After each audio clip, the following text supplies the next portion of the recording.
tunia kum som gup lesegi chan khang tha te foundation day kum sang ni le som ni le gup tarik gup ni khoa mang thei dinga ium thei zewin ama sa penin ha chungnung pathen I thang wa uve tunia ithupi uchu hi le pakai chu kapon lap a hi the Lord is my banner Exodus 17:15 hisitu mang cha a til kho diu chu pakai thacha Reverend Kaigo Lun Thovum Youth and Music Secretary TBAI chule tunia program hin suhoi ding le a til kho diu wa iko ho hi a hi le pu lamin lal simte MCS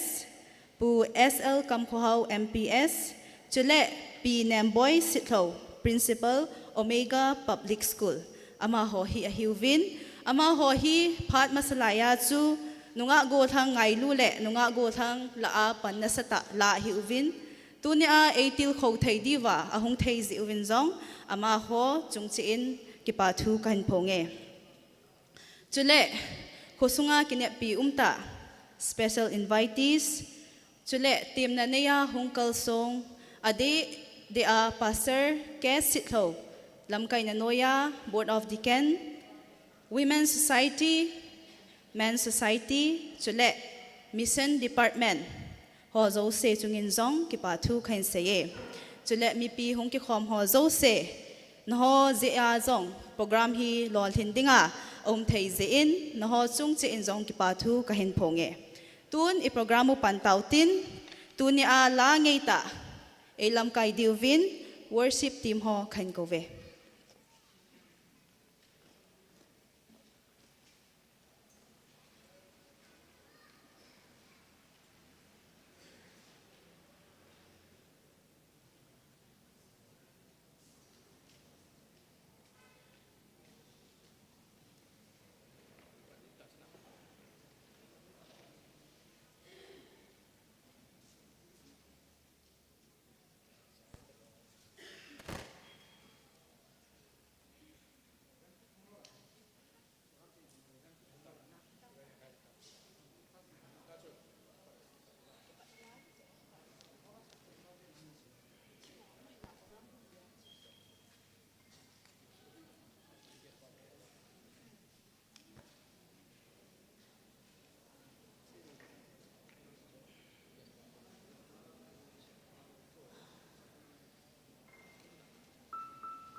mi pi zo se ibon che kain dingote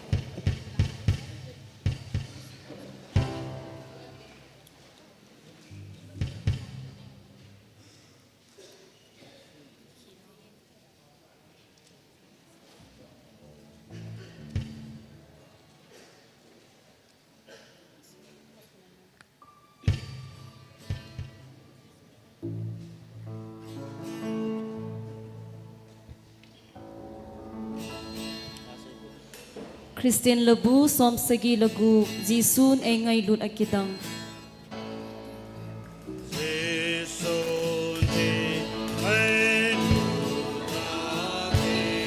Leisit mi himte dingin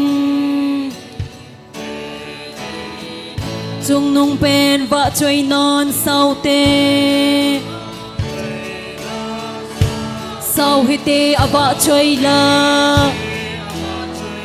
Van gam it hunti mule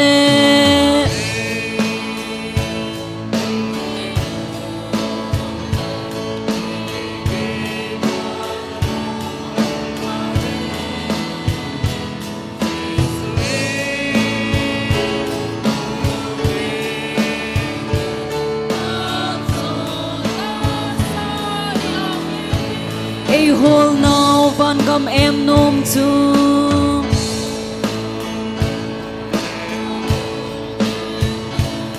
Chen na dingu ahi Chen na inom ay gut pe ui Tôn sốt na chul ta lâu ding Van gam e thun ting ule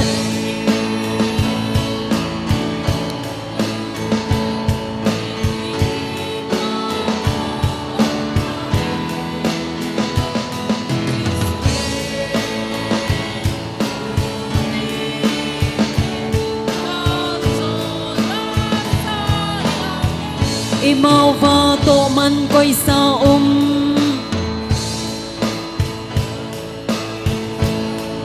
Mano te ki pa man chu To gim na I chai ting ame Lo pi ta chu imu di Van gam I thun ting ule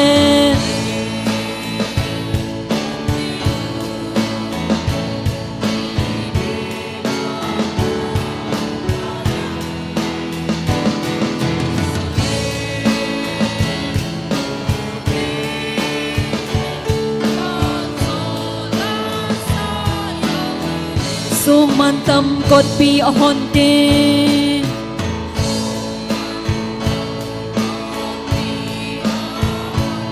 Van khu pi sung nom em chu Chu a e ho in nom len di Chung van tul pia I chen di Van gam I thun ting ule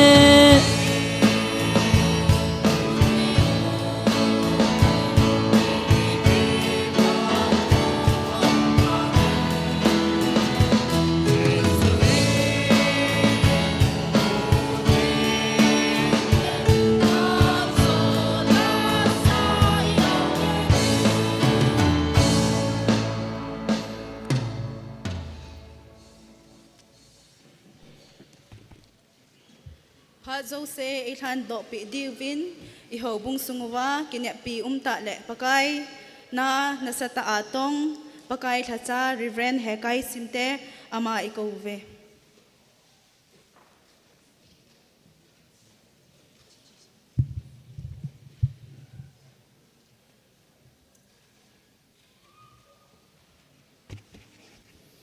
Patin hinga down ani jute Wan le se mele ki ho zo se e se mo wa e ngai lu ka pau hat sunung pen patin na lung se na ngai lu na kidang ta ka sang wen tu ni khu in Modbong Baptist Youth Fellowship Youth Day Foundation Day Mangtheya nangma lung se na ka chanova Kakupi sungu thi nalaman na lamsom zat chom chom ako nang pakai nang man ni chom khenova tuni kapakai so kapon la bahi ti thupi nanoya khang tha ten a program gon ho ki pan thei te dinga phat hoi la phat pha nei mu sa ji oven ka chan ho lo pin ho zo sia la e ngai lu pen pau kapakai Jesu Krista minen min lu pi thang wa na khan pin in he o pakai kapathin tuni sun na ka kiman cha ni do ka program sunga min chunga na cha te ho apan mun lampi che wa pakai nang ma pan pi na wanga lo thin na anei the na diu chuteng la he che program a hongkal songa so pi ola nau te ho jong o pakai nang ma pan pi na wanga he Dammo ve set chuteng la e suboi the yuwa satan diabol thane ne jau si akona nangma nei chom khenova ka program ho kong ki pat ding ta je wa kong ki pat wa kona achai na ge ya pakai zona kan nei the na divin ki ho ki win ka phar ho a hi in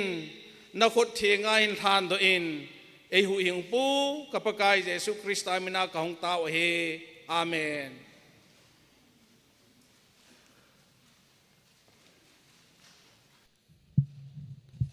Ana to zinghi kipana kalhin lo na geldo punge kahat na pakai tila isa pi divin women choir ho kahin kovtan hi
Hello, hello. Hello. Hello, hello.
Kahin le move tito thona presentation ke pathil pe chungsanga e holimpe diva tutu a Mabung Baptist Youth Fellowship Secretary pu Kothang Sagolen aphat mun hung kilo dingin kahin teme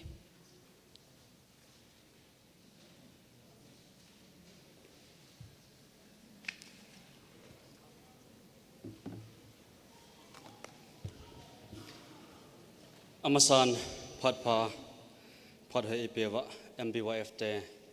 som gup la sagi channa kahung ke phodo naw nilo pita ai mo sawa papa then chu thangwa na le choi an na sang pen ka hin pe e tunin ni kho a he chicken lo pita a pathen thu a etil khodiwa pathen lacha Reverend Kai Golun Thovu Secretary Youth and Music Department TBAI chule jinguna ipan pe over Sri Lamilal Simte ama hong thong his lai jong le chule jin zauma ipan pe dio Sri SL Kamkho MPS Additional SP Law and Order Kampopi District chule kinneya ipan pe o tuni wangsen amta in dam mona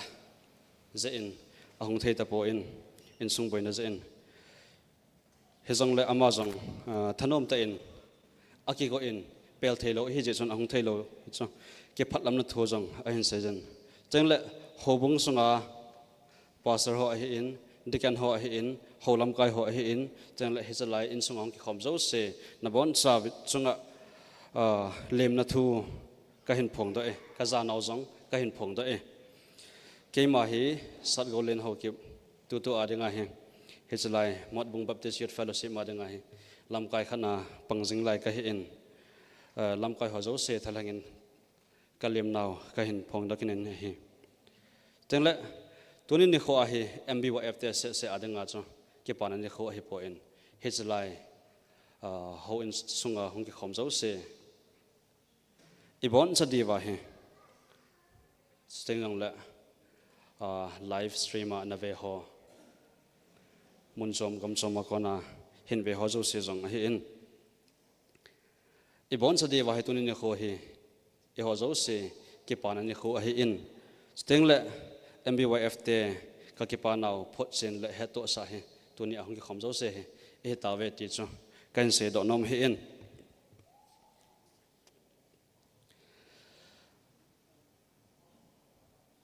tuni ni kho hi che kin zep hoi be che na dinga zaum ta zin ke ko ho he to a he su mil thai hoi a hi povin tuni ni khon ama ho cheng pan la na le BYF te angai lut naw he BYF ten ka gel do jing oven ka he jing ove ale thuna ding imat sa ka nei pove thilpe hoi ta ka pe thei pove a hin la ke hon ka zo khamwa ka hong ki gon te hau he che memento ka hin pe deu he a thing sela enala pe devin tauna le nge na ka hin ne je to hin thilpe phan memento hobdo na ga na yo heten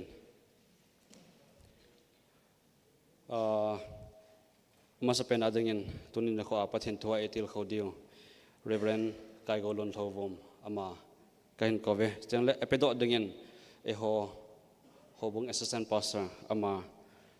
nuset ta in hisalanga e hongdin do pe bin lang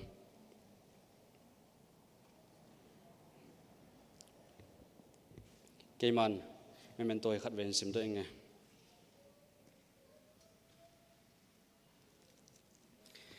The 67th Motbung Baptist Youth Fellowship Foundation Day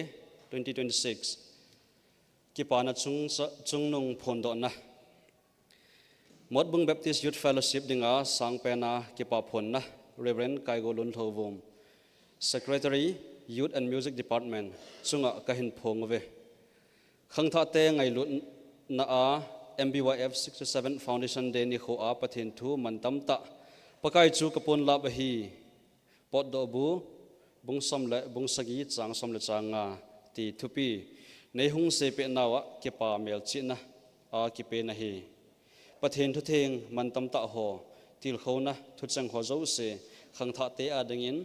malam ma kal son be na hijing han pathenin mot bung baptist youth fellowship phat thei bo jing ta hen executives MBYF 2026 nisim go 6 May 2026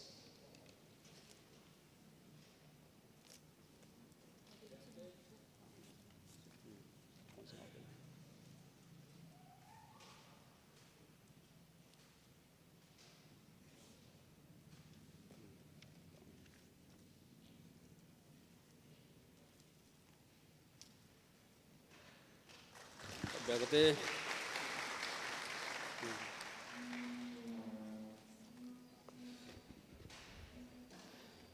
Tun zin guna ipan pi pau. Zaum ta Sri Lamila Semte ama ahulong hilain. Hezen aban at salo hitin. Tuni guest of honor jin zauma ipan pio. Sri SL Kamkau MPS Additional SP Kampopi District ama ikove. Tengle.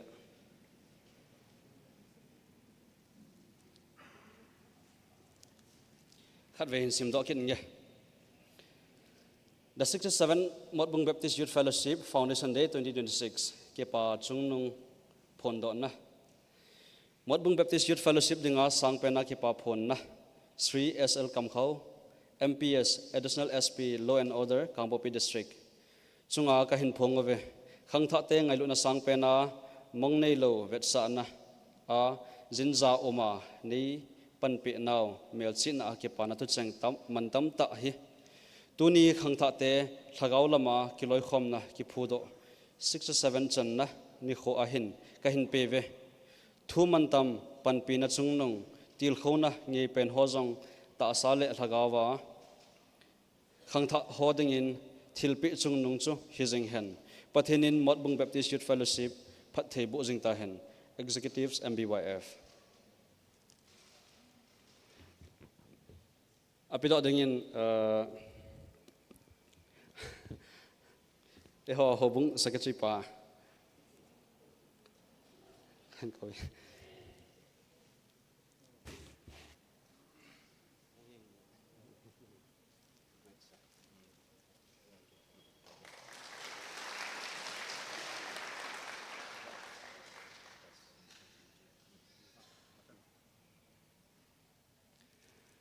ahile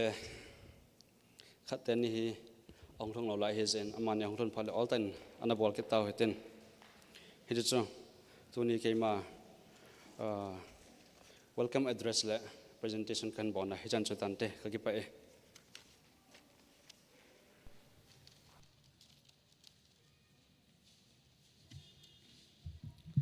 langay ta isa piwa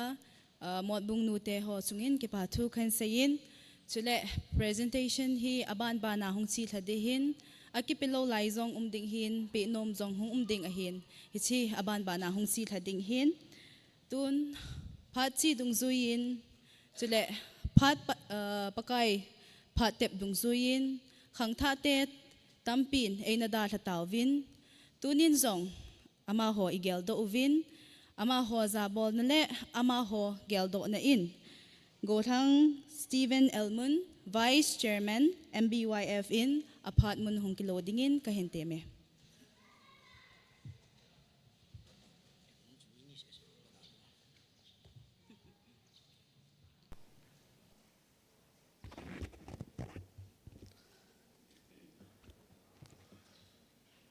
som gup lesigi channa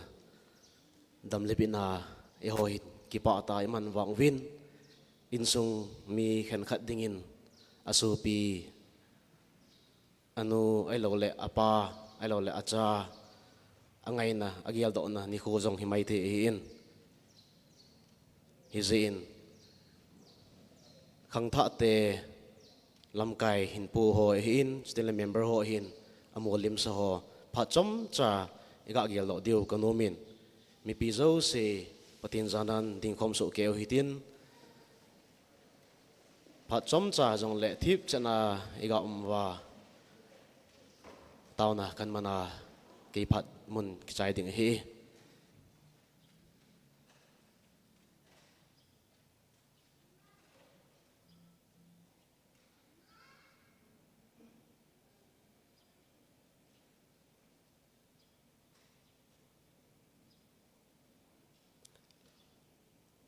leilewan semale khozo si semba kapathenu pakai kumsom gup desigi channa damani puiziwin nawa thangwa na kapiwin hi a talo sopi ulana hin lamkai ti ho hin mi tam ta in eida la ta jong le pakai nang man hi chi lopi ta mang thi dia ni ko jin nang ma thangwa na kapizowin hi ka bol khil naw ka sit na zo siu naw ma ni ngai dam min lang ma bana ka hin khu ho ka phat ti ho zo si bi vai khan tu na ding le ma chal ding hin nang ma hung sung thain jingin tia e ngai lu na atisana I do hu pu Jesu Christ amena ka ta ove amen ki ma phat chan sutan te to tau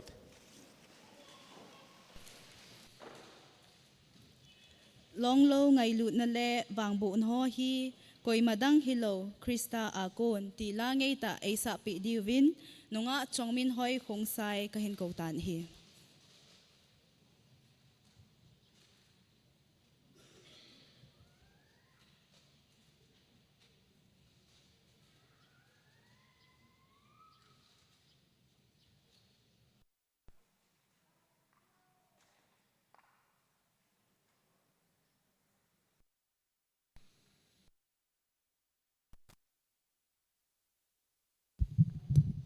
Hello. Pakai vợ chơi nè dingin nei pui dan ti la hin sang.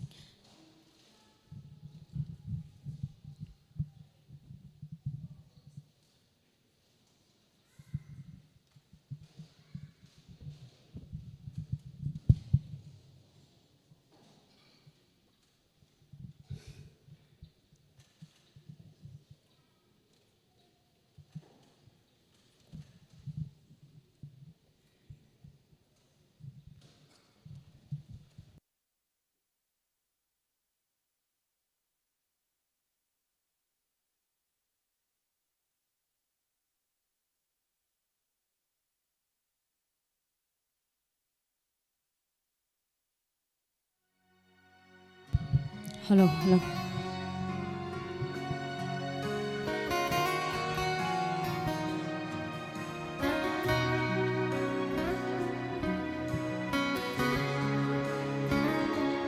Nei pui dan lung gilin kage long long ngai lut na nei chan hi ka gel si vang bu na ho hi koi ma dang hi lo Krista ko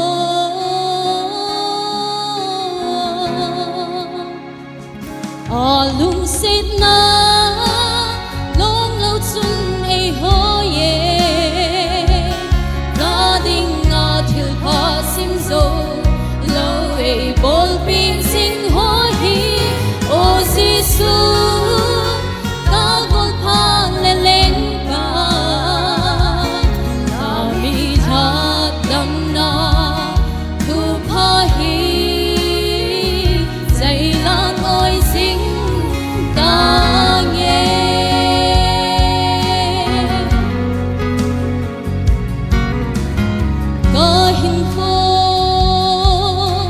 ai đây dan hello na lung đây banga mang ding in đây thật na ki bana thu pa ka on nei sunin sam le nge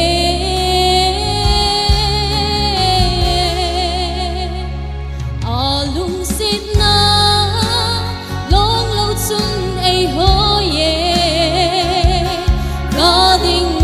thil pha sim zo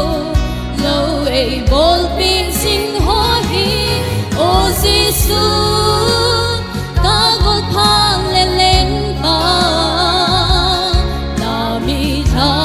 dam na thu pha hi dạy lan ôi sing ta nghe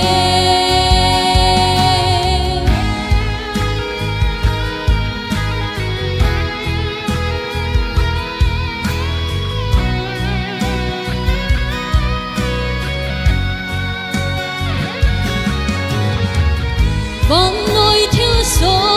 khi đàn na lung sông lên ba thiên thu tê gửi thuần đan cây kỳ xa lâu đình lung thôi lâu đi đẹp ta in Christ ta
la ngay ta isa pewa nunga chongmin hoi khongsai chunga ki pathu khan sein kum som gup lesegi sunga hin khangtha ten thusim tampi akinezin ahong ki phudo dan ahong ki gondan thusim akinezin hichia acp diu chu village authority pulet khaw thovum hung hiding ahin kasei khelo le phat masalaya zong chu ama hi khangtha te chairman zong an hi in aman acp lew hi penin te ti a khangtha te kan ten ka gelovin tun ama amai langin lungse ten hong do hen lang na phat mun hong kilo dingin khain te me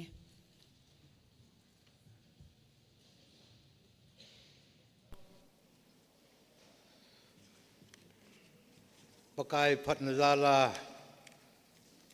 kumin simawa somgup lesagi khinna somgup lesagi veichanna foundation day Mountain Baptist Youth Fellowship madinga tuni nikopa imuwa program ho tu phatsan gaya yung si tha theja luin phat phai piwa hat sungnung pathen masapen ten thangwa na kan pin he welcome address a isay ban zamunjang tunia jingun hihan lang tiang la jinza hihan lang tiang la za ta pu speaker Reverend Kaigulun Lawum ahin tiang la kusung hausa upaho ahin board of deacons tiang la nungagul hang ho ti ta lawanu pi upa ahong ki khom tunia kin mang dinga hong ho jo se ni ko pha ken rong salam kan bolun he Mod Bung Baptist Youth Fellowship thusim se ding hi isei theisan ge aumin tua hi nohola aki thalo hi ta jin ka sei di ala sam jong hung min tin hi yong le tabang phat mang dinga phat in san ho program committee chunga yong ki pa tu ka sei Mod Bung Baptist Youth Fellowship hi sangkat zako som ngalaku kumako na BYF inti wahe amasang lang suga kisele pathin ho ti diuham Christianity sa ko hi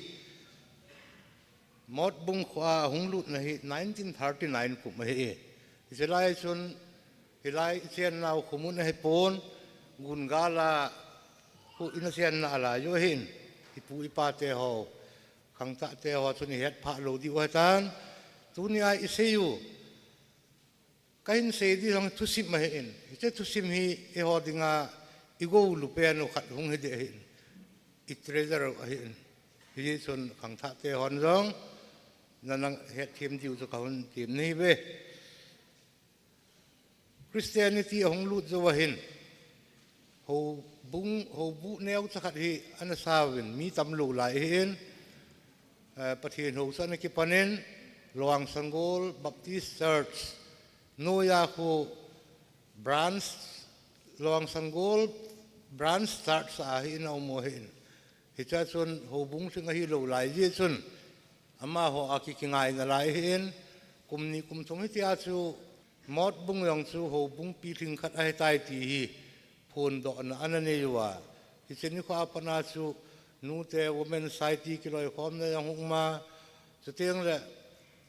two line BYF ititawin silaya chu Christian Endeavor CE anakiti hin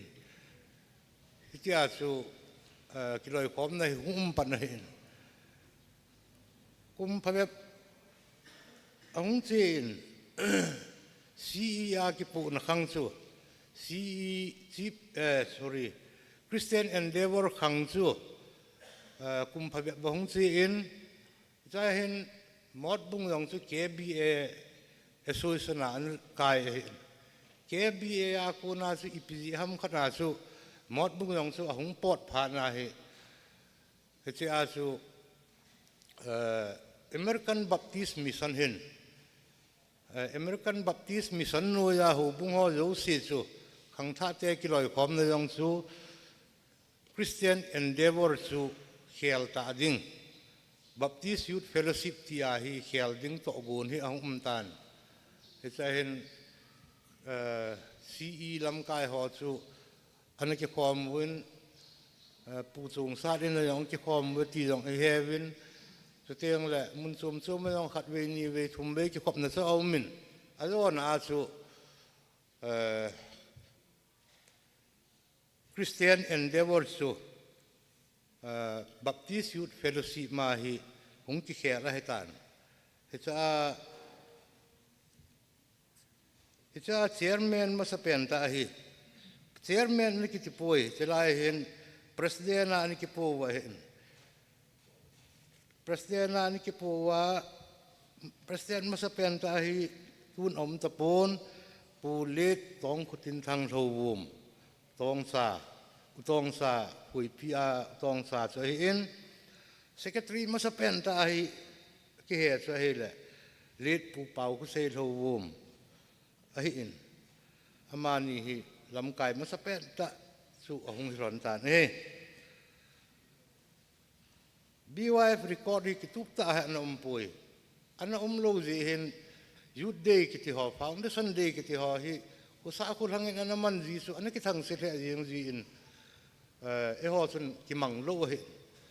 aji su record kitup kimutolo hi in to tarik bu me tarik bu in manu tu simi sem tak ka asay nom tu he sahin kumo tu in su to la ke yang 1983 84 atu 83 a hi secretary kana tu a 84 a hi president ng kana tu he selai ta hen kana ge ruin si hi hol do do ko ho bung hitep kihia ho hitep kihia iti I foundation day ki pat ni ko dong ke helwa su iti diu ham ti a hi upaho ipate ho pute ho tun ida thagam ta win atam zo hin ama ho hi kana ko bu he isa kana kon salu su a hele adi akan ha kon salu su tun om ta pon let pulal khau gang te zilal ko iti pau su tiang le pu thang kulam khulu tiang le pu H Bobin Singh tiang le pu let pu mang pilun hawum tiang le thian ranga thiang tan pu pau pi thang hawum tiang le oi pi phalko kim tiang le let pu tong khutin thang hawum ama ho hi nai vela umlong aumin thian ranga kun rong aumin pu tong ko tin thang hi silonga umna lai hi ama hi silonga uma police apanga Meghalaya police apanga inlong talo ai wa nga chu kako yeng ul ama long hong do in egel ho the yeng win sa hen lamkai masa ho hi win ama ho thu aki ngajin aki holim sain ahile pu tong ko tin thang hi ama hin thu na chin pen ten gin sat lo helin ama hin det atha gin sei do jin he hin ama ho ta ki ho da la hi akin mu do chu me tarik bu hi hitante ti a chu written record om lo wa nga chu me tarik bu hi mod bung BYF foundation de yin kimang ta hen ti su hong ki kilul ha akin manga he 24th anniversary sun yong yo khamsan sun pan kilain kum kiteng la silver jubilee 25th anniversary iman di we zen rehearsal ta banga iman di we ti a chu ha ta a chu ki go he mi yong ana ki tampun chlai chun kuma kalam kai san khom pi ho yong su om gam ta pun na pu kai lin om ta pun pu hen zalam om ta pun tiang la dang yong su min chen se lang ka sei hil de he adam na lai aumin pu he sun aumin su tiang la pi thing khune aumin tiang la pi hat ho aumin ama ho yang group leader ana pangowa panna the ana pangowa hitia su ani ko hi anaki hall do in silver jubilee ang ki mangin xuống dòng in khen in tung win chú tiếng là souvenir khát dòng in gì win thì chỉ à chú thú chú anh ấy lâu ta dòng mình thì souvenir xuân hiong lệ thì cho dấu sẽ chú làm cái hòn ít thu lạ nó hòn nó xây cái gì ai ít cho họ in họ in cái gì uyen lăng ít xuống tu nuôi dòng lệ cho dấu sẽ chú ít thu simu ai khang kít tiếng dòng lệ tua BYF hong giao lâu lại hơn anh mua tiền lệ ít cho họ chú kan kapa kapi kapu te on si na bol he pathen lo pin na dinga bol he ti sai mu do the na diwa bol the san no bol he en silver jubilee jong su imangwin yan the ha sat na tampi ki to en ni ko tha sum kalo ji he chala ya chu ni ko tha chu izat kilo am ti le som ni kilo chu thaman chu tu la yan som ni lo ding ko im sa kinom ta pun te lu ki kalin sang ha ma ki bot nin to the jo si ki to nga fan su ho bunga ko na yong su gran lo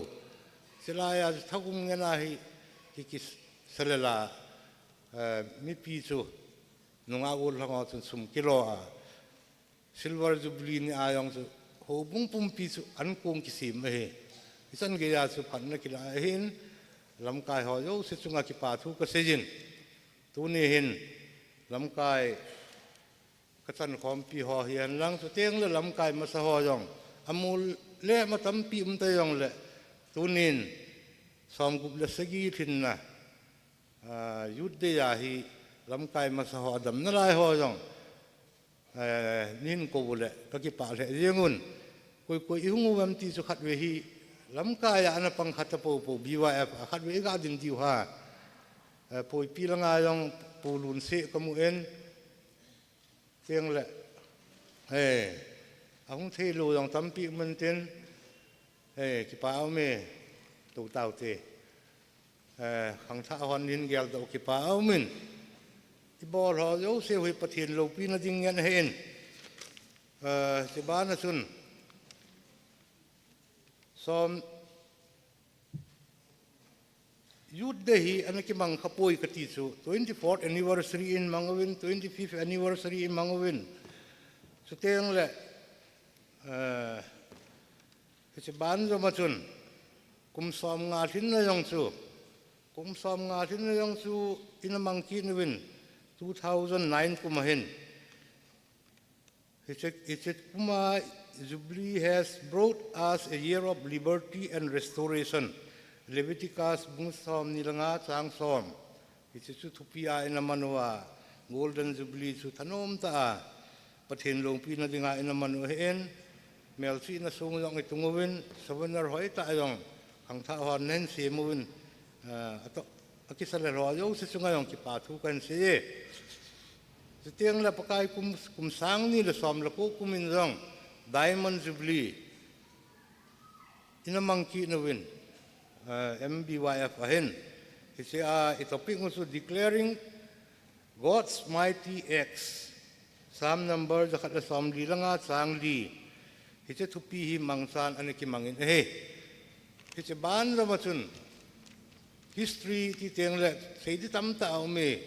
TBA conference participate na ball ibon na ball na ho MBC level ai na sin ho ahilo ahela kusunga ki pansa na tampi me price sang ta yong inamu dong me ke ho kong pan lo wa kala sikin jong kha he thi lo ha tan hi sun hilang su ale lang su ka se thi tapon hiong le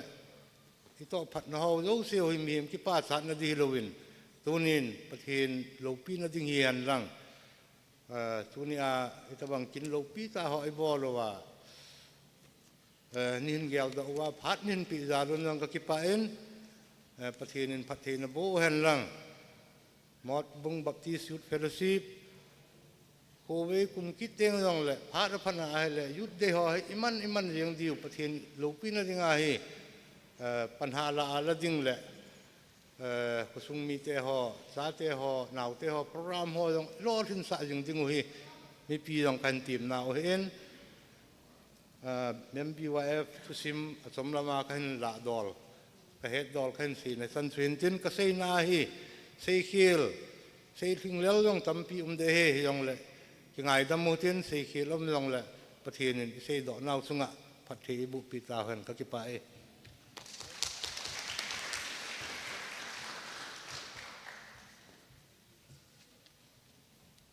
Tun Golhang Stephen Elmun, Vice Chairman MBYF, Kipatil Pe Dingin Kain Kowe.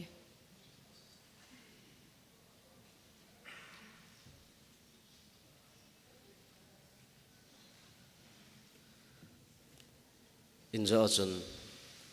chief guest pu ong nai lo zin kipa pondo na thilpi kipe thei pun tun ong ta in he chi chu atu jeng khat hi hin sim do ing katin he chi hi ap do pi di win mod bung baptist youth fellowship advisor pu in youth pi di win team na kan di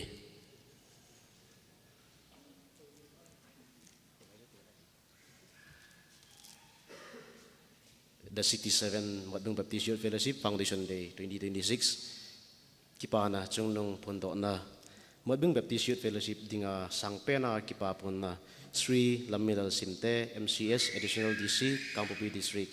chunga kahin phongove khangtha te nangai lut na sangpe na mongnei lawa wi sa na jinguna nipan pi na melchi na kipa na thucheng mantam ta hi tuni khangtha te lagaw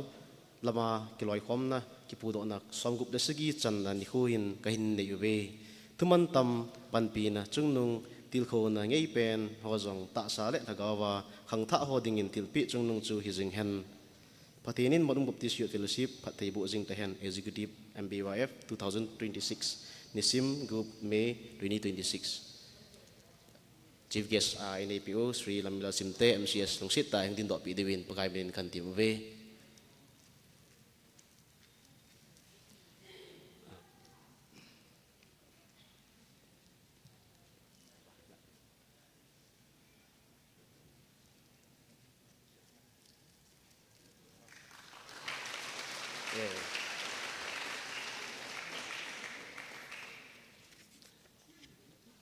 ban si kidutin ki phat man de hong sau thêm ding hi in ki khatum le zingen khangta te hin miu si hi ki patil pe ki penom ki pesi le ti so kadi win hi dong le kan pi zo po win aban ki na ding in special guest mi go ko win amo cheng hi khat khat nin hin phong do ki ding katin ni jugut pi win lang ama sa pe na ding in pu SL kai ko sei mod bung MP pu hintin banting le pu let len thovum pu SK hemin thang pu sei pu thovum pu hen len bang sit lo pu lal boy sit lo amo hi ngai lut na tum bia kain ko win special guest dinga kain ko win chi ju memento kan sim pi ho hi mi khana in sim ka tian long seta adang ho jong chu hilanga hi nong do khom su ke wa lim naga chi ka khom de win ka hin tiam win pu SL kai ko sei lovum in pi pu nga le hang do pi win tin advisor pu hang do pi ki lew ki pa win te ama ning pi ki win tin advisor pu MBY advisor pu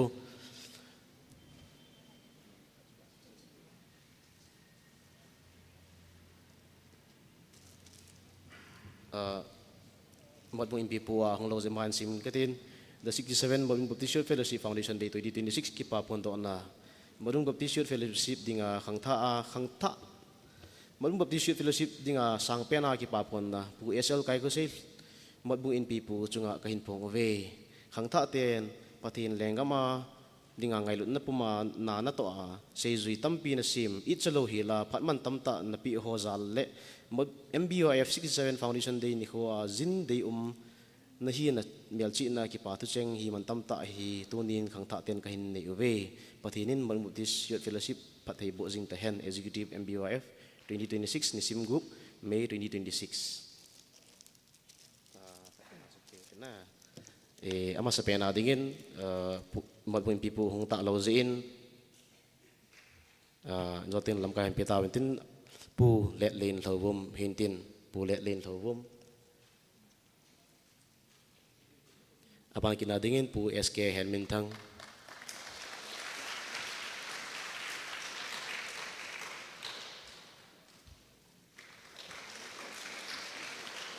abang kinadingin pu Seipul Hobum.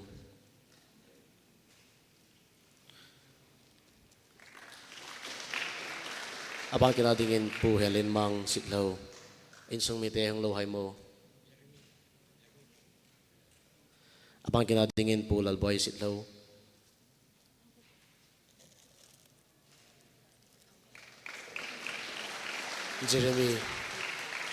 Jeremy hungale lungsitan hung lalasan ki paminte.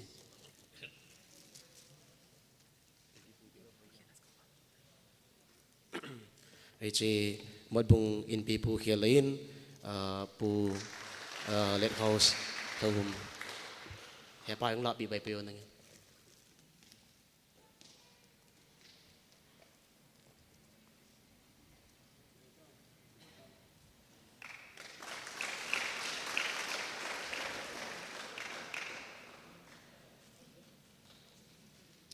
chi te utai ki pa ombe se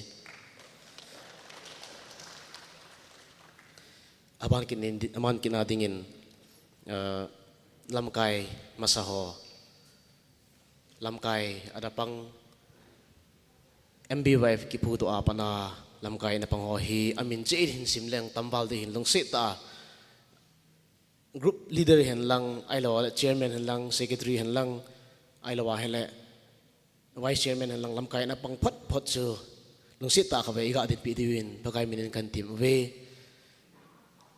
lamkai ada pang zo se lamkai na pang khazo se MBYF ki pu do apana tu ni chan gia tu ni tu kum tipo tin na kum dang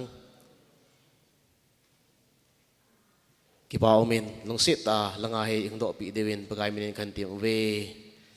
ki pa thil pi neu cha cha ga ni nong win lim yong hi naga ki la khom diu ga de sa in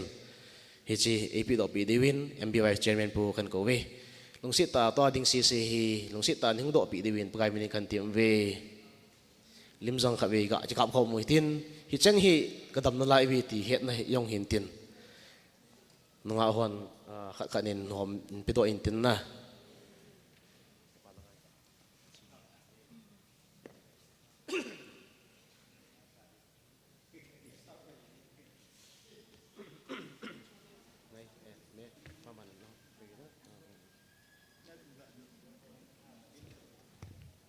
lim zong kila khom diu hin tin long sit tai phat hi aso ne ti po tin tho hi thuman man lo ta hi zin phat kan la saw ze u he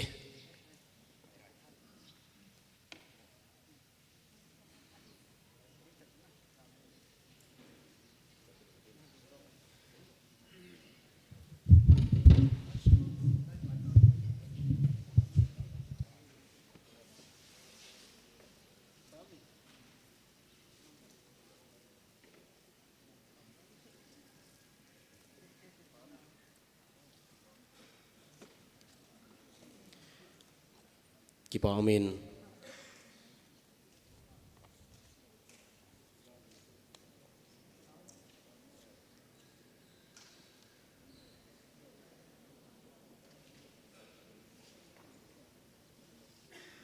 ki pa me ichi the utai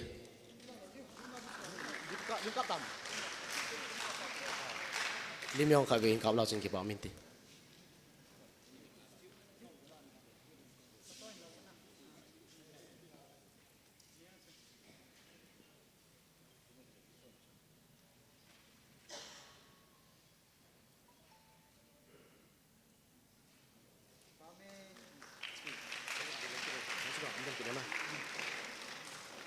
abang kinadingin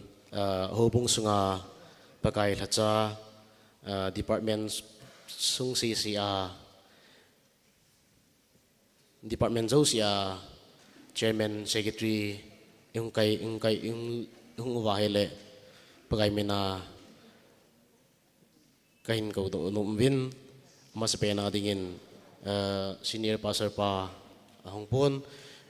assistant pastor pa nung sita nung pi dingin kain tim we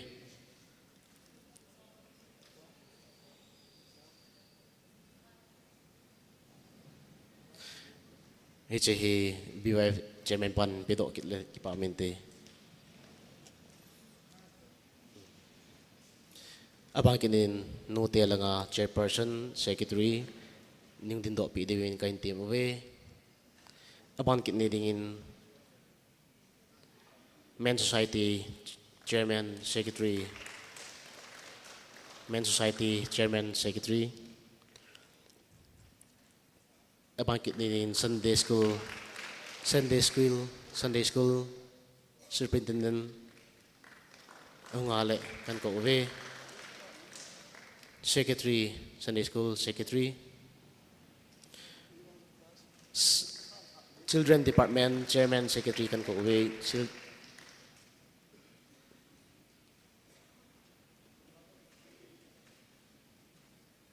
mission department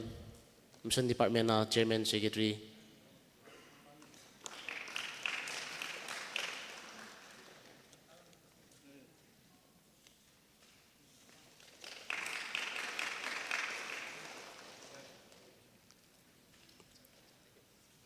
kipa amin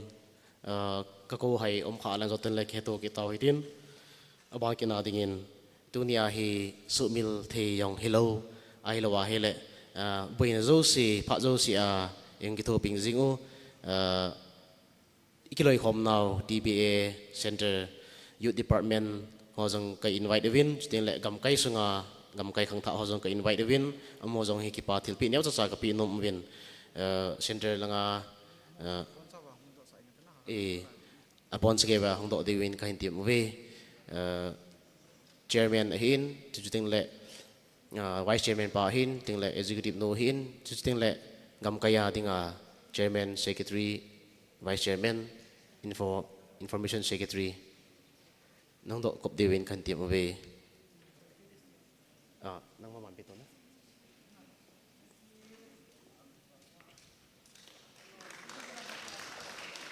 lim zong khawi ka akila nom ve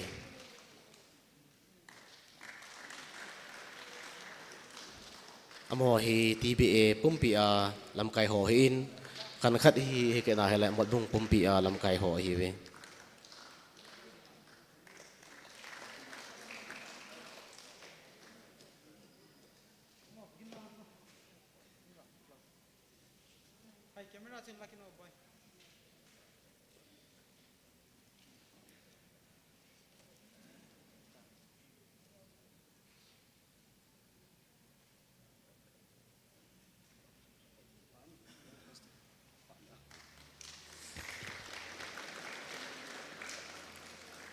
dunia hi gu kyu se hilawin mod bung khosunga hin khang tha ki ho la thanoma thazo lo mem hin do la disability pin thing lo ti dam ai lo ai le ta sa bukim lo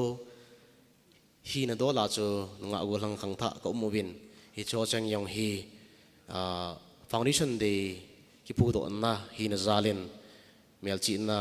thilpi kapi nom win ain sung mi te hung umwale long sit ta yang din do pi de win pagai minin kan ko we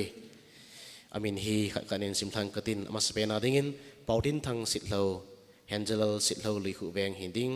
hoini lam lo wom daughter of thangmang lo wom nazaret weng ning nei sit lo daughter of dun han sit lo bethlehem weng nem nei chang lo wom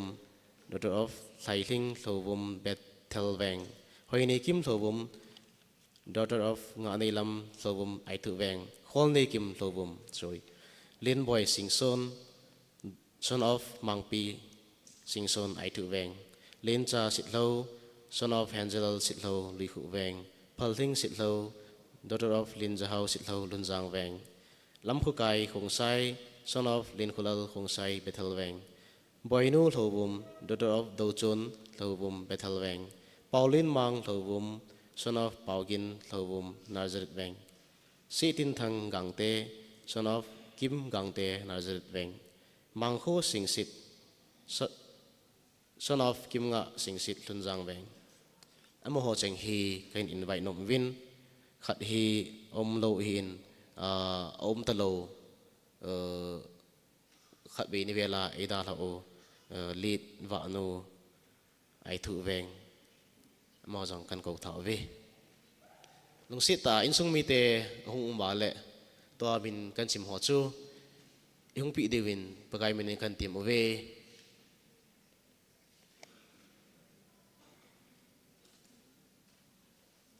เป่าตินทางสิทธิ์เท่าหอยในลำเท่าบุ้ม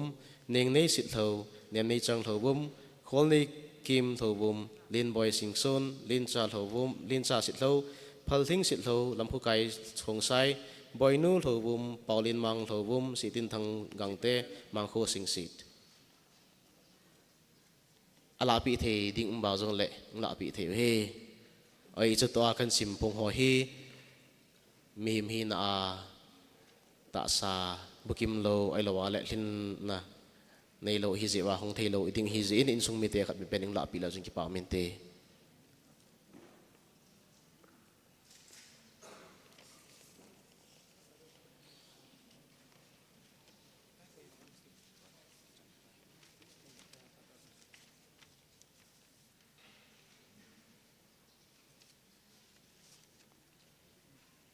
กิปาเมลำไก่หัวจีเทอุไตกิปาเมนเมมหินาทิลปีดิ้งอารมณ์ปีโลปีให้อมาจงเละกิเหตุหินจอดยังละเฮโปรแกรมเฮสาวลดีเจอาเฮ presentation เฮอบีจ้ากินบอลหินตัวกิปีโลหัวจงเฮจอดยังกิปีสุกเกดิเหตุยังจูขันปุ่นตัวกิหินตินเซคิลเซวาลมาเละปะไกเมนินจังไงทำไม่เตะกิปาย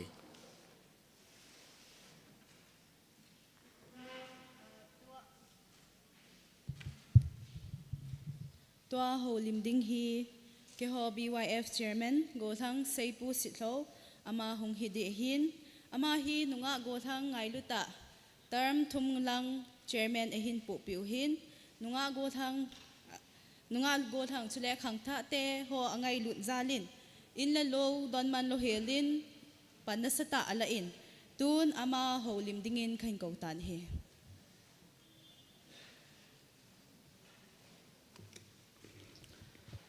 อามาสเปนินตะบังผัดพายมูสวะประเทศทางวานากันเป็นเฮตัวนี้นี่โคเฮเขาอินสุงาตูเปตามุงโตโฮเซอัตมจลังเฮขังทัดเตลังเฮวเห็นทหารนดิมเซตไอโลไอเลลงมุนนะตะดินมุนเลพะนี่ที่ทรงเฮกันเสดโนมินเฮตัวนี้เห็นเองไงลุจังเซงเฮขังทัดเตงไงลุจังเฮกิขอบมุเวนอิจินิโคเฮมันตั้มกษอินอิชวาลินซงประเทศตะปีนะกันพงเงินเฮขังทัดเตหินโดยเลตุบซงตั้มปีกินไอเจนตินไอโลวาเฮเลมาลำหินขวาเฮประเทศโลปีพูนดิ่งเฮอิตาบังนัตโตอิตาบังเซเลสะกิบอลเลปะดิฮัมติองเฮตั้มตะโจกิกาเลนเฮไอหินอาชีสานิโคเลพันหอเตหอยอีเวตนาเฮเลตัวนี้สนาไอปุยประเทศซูทางว่าโลเทเฮจิปนเฮจิชุนตัวนี้นี่โคหอบังเฮประเทศ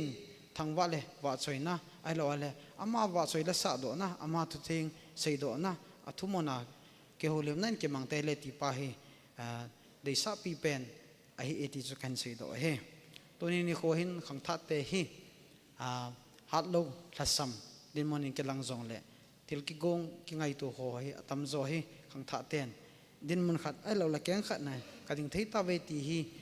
กิใส่เทเตเลที่ได้สันนัดจาลาจูที่ตั้มปีเกินบอลเฮที่จงกันสิโดนมินเฮตัวนี้นี่คนกขังทัดสันคอมปีหัวเจ้าสีมีจุ่มลุงแก้วจุ่มไอ้เราเลยปุ่งจุ่มจางจุ่มเห็นหนาวไอ้เราเลยเฮียจูเห็นหัวเจ้าสีฮีอีไปเหล่าวะกิไงลุน่ากิทักขัดน่าตาหัดตาหน้าอีตัวดิวตีปาเฮก็ได้ใส่เฮสเต็งเลยหัวเจ้าสีฮีตัวนี้นี่คน factor of change ไอ้เราไอ้เลย channel of blessing Abraham มีป่าประเทศนี้นังมาประเทศน่ะกูน่ะกสิมดีอธิปาเฮเกี่ยวกับสิ่งพวกมาขังทัดเตหัวเจ้าเสีย challenge กันบอลโน้มเฮตัวนี้ดิโคยขังทัดเตอดิ่งอาจงเล่นมาขัดนี่โคเสียที่ตาเฮกตีนอมนัดซูตัวนี้นี่คนอามินะหินเสียจริงเลงพัดโซปีไอ้เลยขังทัดเตตุสิมากินนี่ฮัลโหล missionary จงอินไอดิวเฮตีจงอากิเกลินอากิไงตัวอินตัวนี้นี่คนตาสูน้ำเทจิน missionary ดิ่งอินกุลังทังบอยบีดีขังทัดมาหิน member ขันเห็นฮิตยาซูก็สุงาปฏินตูใส่ผงน่ะไอ้เราหัดโลอัลซัมติลเขาน่ะปันนาลาดีดิ่งตาเจอินอามาจาลจงปฏินกับทางไว้อามาจงเจ้าติงเล่ hilang mahin din sa kain din do sa nomen hi chu tu ni khwa isei do no mu missionary chung chang thu azong hin tengle kitil kho ta khat kasin sei do nom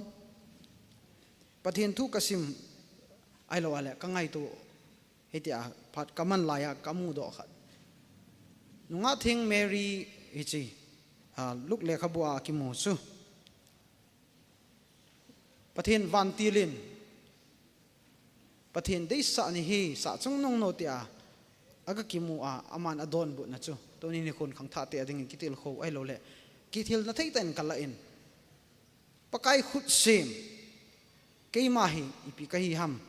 pakai in alung dei bang chu ka chung hin bol hen ati bang chun to ni khang tha te zong hi chi Mary lungyal lungput anei pa kineu sa na ama ko na hungpo do pa chu khang tha te ho zo sin inei wa hel le malama hi ichi kineu sa naw ina to chun din mundi ta ina din naw chun elon ithin na pau chun thu aseya khang tha te hi pathina dinga hatta le hangta malamin kho a he ima son thei diu hi ti pa hi kinam na thu a til kho na pa chom cha jong kaman he pathin in phat pha ap na ho zo sim kin noitin hi ji hoin sung na hung to engai lo cheng lam kai ma sa ho hin sa tum ta dei tum ta ki ko inei ho hin teng le ong thei lo hon zong ngai lu na thu thot sang pen in nei ve ti chu sei na in ka phat mun hin sa ing kan tin a chai na ke ya dingin e ho tha do pa wa thu cheng khat khang tha te adinga man tam pen na ka gel tom ngai na hi chi beautiful hi na pa he tu ni khon tom ngai na mi zo te nong asa lu ma jeng hi chi tom ngai na pa khang tha te hon nei so ke lew hen hi chi hin thil zo se a hop so ke he ti pa he sei do pomen ka pat mo hin saing kating ikipa pi naw zong hin tin tu ni kho hen pathinin i khu phata e mu sau ta hlona hai youth missionary inei ding ta ziwa amazon din do sana ko thang thang boy a hilang mi ne ngu ding do in tin ama hi hung thong ding phati ho apakai la cha hon appointment pe na le hello wa le tau pin ho zong bp ki khop na an nei diu hi chun tu ni khon i ho phat mun ni khu thupi ta hi chen amazon hilang hin kan din do sa nomin go thang thang boy hlovum bedi ama hilang a hung la ki pa min te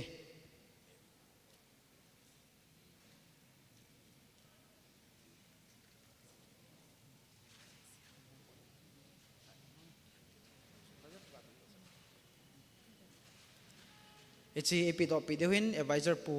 MBYF advisor pu hong laki pa amente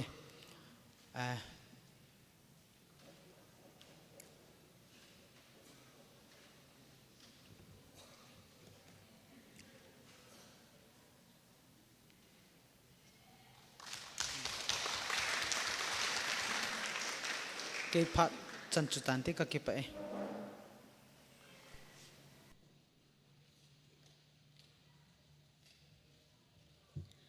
Tua Bible chang Exodus 7 bungsom lasagi chang som nanga asim pe diwin nunga chonghoi them kilong asim dingin khain kowe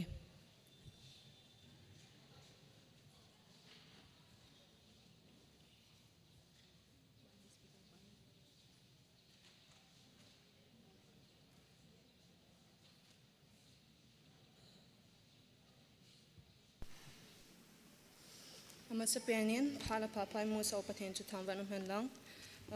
tunya kan sim do ding hile Exodus bungsom na sigi changsom nanga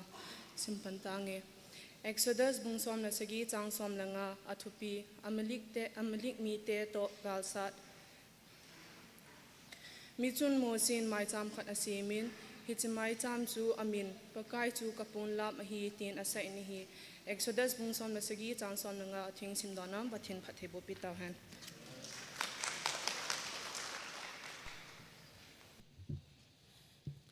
tunia pathen thua ewa diu Reverend Kaigo Lun Thovum Amazon hi khang tha te ngai lu ta hin khang tha te la pha so ta khang tha la nomin tua zong hi ama hi youth and music secretary TBA hi panmun anezin tun ama aphat mun hung kilo dingin khainte me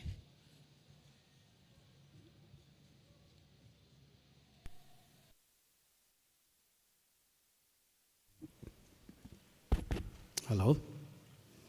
Pat masapenta in. Tuniniko.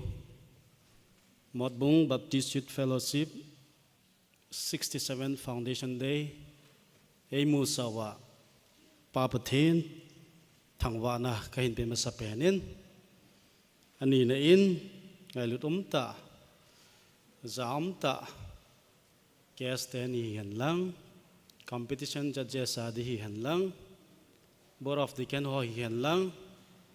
Steng Le Ahung Ki Khom Mi Pizo Se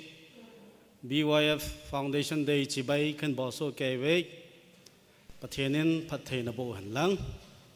Athum Nain Tunini Kho Foundation Day Himan Nawa Pathin Thua Til Kho Na Ding Alawala Speaker Khat Hi Na Dinga Deil Hen Na Ani chan na kachan thei zein deil han ani chan na kahi zein lamkai ho adia MBYF lamkai ho chunga kipa thu khan sein he ban kinin youth department ho jong ko na nei nei win tunin kipa thil pe jong nei pe we kati diu ham na pe win ti zo ding hin tin Thanom ta in kyo zong ong kham kong ki ko khom win kong win youth department central lama se Halloween tunin kam kaya yong ong kin in hi le tuni hin MBYF phone hin ko nau hi ka ki pau win kyo zong thanom ta in kong la we ti ka ga sei do no ba hi phat sau ta he an chi tan it's first session ki chai teng le competition over ho ipiam second session jong hum ki de hin phat hi yat ham khat set pi in man lai diu hin tuni hi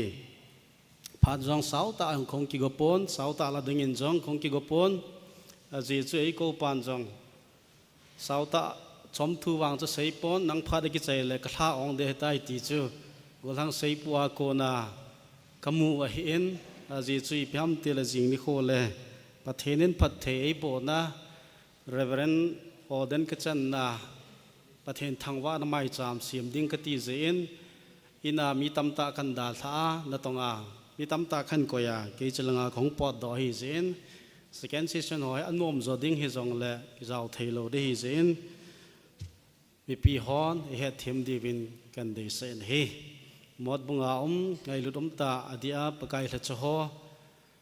Zani in lekha yong khan pe in namu lo zong le tunia hi MBYF for Foundation Day nia hi zinga ka program dinga khan ko kit ni wen steng le mi pi ho zong khan ko ni we tuni hin itu pi wal lut pai zingo tin ga lut masang wen to naw sot wal jing tan na I bon cha wen ding do tin ta la chom cha hin ding ka te bon cha wen mi chingu tin ta na chom cha hin nge ta u te pakai 67 MBYF Foundation Day nei man sawa nei mu sawa tu phadan ta zong hepa la cha hi na nei din do sa the Lord is my banner ti thu pi chung changa sei thei ta dinga chan pha chan lo pi ta nei chan sa zeun ka ki pa on namin ka thang wa e hepa nang ma thu kan sei dingo hi ta zein ka bon chawa na thagau thing nei ki tho pi win lang na thu ka sei thei lo na dingo na thu ka ngai thei lo na dingo agilo pa na to zo se nei la do pi ta win ka ti in na pan pi ngai sin ka bon chawa dingen pakai Jesu Christ ta minin ka hong ta win hi amen to te to be hoita BYF mod bung ten en ji ko win chom chai se diu hin tin the Lord is my banner Ebola hi chi thu chang hi hung ki ji thei ham Ebola hi chi thu chang hi hung so do thei ham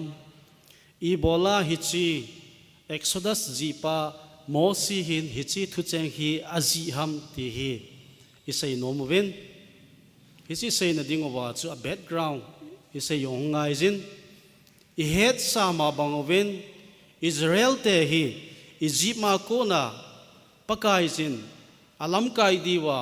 Mosien thendoa Mosin ahin puya kumsot pita hi lam ahin zo do wa azo na pe na chu kanan gam thungu wa hin hi chi kala hi tam pita hi incident tam ta omin pathin asu lung hang nawang tam ta omin pathin chunga ki pa thu sei naw jong tam ta omin hi chi alai lung lai ta ong thun pe no tunia hi the Lord is my banner hung ki ti lo na pen ta hi isei diu hin hoi lai muna he chi thu cheng gi sei ham refidim muna hi chi thu cheng hung ki zai ni hi chi refidim muna hi thil ni hi aso in hi khatna chun Israel ten song pia konin don ding tui amu vin hi chi don ding tui chi ti amu thei ham hi chi refidim mun ong run pha do ba hen pathinin Moses a Israel te dingin gebu sa pen lang ki chol do vin atin thu pe na Moses chunga nei tan hi Moses in jong pathin thu pe chu angai sin Israel te to gebu asawin om ta vin hi om lai ta wa hin Israel te hin tui a hol ta vin tui amuta po vin donding a hol ta vin donding amuta po vin Moses ko ma complain about ta vin aki phin ta vin hi donding tui nei pe vin tui hoya kala diu ham tui ipia ka don wa ka dangu no ding ham don ding tui nei pe vin tina ki phin ta vin hi abang kha chuni pi sei ki dam tia le I bola Egypt ka ma ko na nahin pui do wa hislai mo na hi ke hole ka insung mi te ka bon cha wa hi dang cha thigam dinga nahin pui do ham tin Moses sunga ki phin na nei ta vin hi Moses ni pi sei ta am Moses jong alung dong tan alung don phanin ipi abel ta Moses pathin ko ma kap pomin taw na amang ta hi pakai Israel mi ten don ding tui ka nei ta po we ka chunga alung hangovin songa seli ding ei go ta we I kalo ding ham atin Moses hi lung na ten pakai ko ma akap mi na taw ta hi apet penin papa thinin Moses taw na sangkinin Moses ko ma sei chui biham Israel upo jong puizin lang hichimi pi masanga chun chi in lang tingol tui pi na zep na tingol chu choizin lang keima horep mula chu ka din ding song pi chunga ka din ding hichi tui pi chu vo in atitan hi hichi tui pi chu na vo tinga hela tui hung pu ding hichi chu don sai na tin pakai zin Moses thu pe nei dung zuin Moses in jong abol kinin mi pi masanga chun ama aumin song pi chunga chun adingin atingol hichi tui pi azep na tingol a chun hichi song pi chu azep ta na hi le tui a hung pu da in tui hung pu do phanin Israel cha te chun hichi tui chu adon ta win adang no ta win hi jisu thil so akhat na hian ani na thil so chi pham ti a hi le adang no pha do win ma hoi nom te om ta win nop ta om lai ta win Amalek mi te hi Israel te sa dingin ahung kon kit tawin hi ahung kon kit pharwin Moses hi chi Amalek mi te chu amu phanin Moses hin cha hin thil ni sei kinin khat na chu Joshua ko ma sei chi piham Joshua hi chi Amalek mi te hi e ho sa dingin ahung kon ta se hin tu hin ila over gal sa dingin mi phabep se theng do in lang ama ho khu ki sat pi ding in sultan aditan hi ani na chun Moses Joshua ko ma sei chu keito aron to hul mol chungwu ma kal do ong khating pathin tengol ati chu pathin tengol chu kadop sang ding wa hi aditan hi Joshua ko ma sei zo zowin Moses hin Aaron hin Hur hin ama ho thum chu mol chungwu ma akal do win Amalek mi te ahungwin na sate in galagi satawin Moses hin pathin tengol chu adom sang zin hi le adop sang lai chana chun Israel te ha jiwin ahin dop nima athana zolo teng la chun Amalek mi te chu ha chu khit jiwin edi chun gal chu hong ki sa ni hi le ni hum ke ya gal ki sa na hin Mosin adopt lel wal phat chun aron le hur jong chu alang in apang thonin Mosi khot chu hitin atu thonin tingol chu athumovin adom hu tawen hitin chat lelin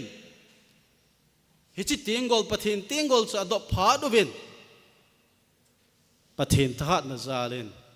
tingol chu nasata pathin that na vet sa na hi zen pathin ta khat om ta zen hichi tingol chu tha nim ta lo zewin hiti athe sang hona to adop ta zewin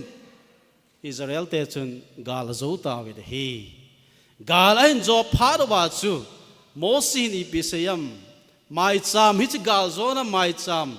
asima athu chu ipithu seham til the Lord is my banner ti chu tai pakai chu kapon la ba hi ti pakai chu kapon la ba hi ti le pakai chu ka gal zona hi pakai si a gal ka zo hi pakai sia amalek mite ka sat gam hi pakai zala tu na he zona ka chan hi ta zia ichi hi the Lord is my banner ai lo wala Jehovah nisi tia he isilai muna chu gal zona mai cham chu asi mai tan hi tunin kumthupia ekoi wet hi ai lo wal kumthupi kitin foundation day thupia pakai chu kapon la ba hi the Lord is my banner iti wet hi ai le banner ai lo wala pon la hin ipia vet sa ham ti chom cha sai kinuti pon lap iti teng le ama sa pena isay no mo chu a symbol of identity hichi pon lap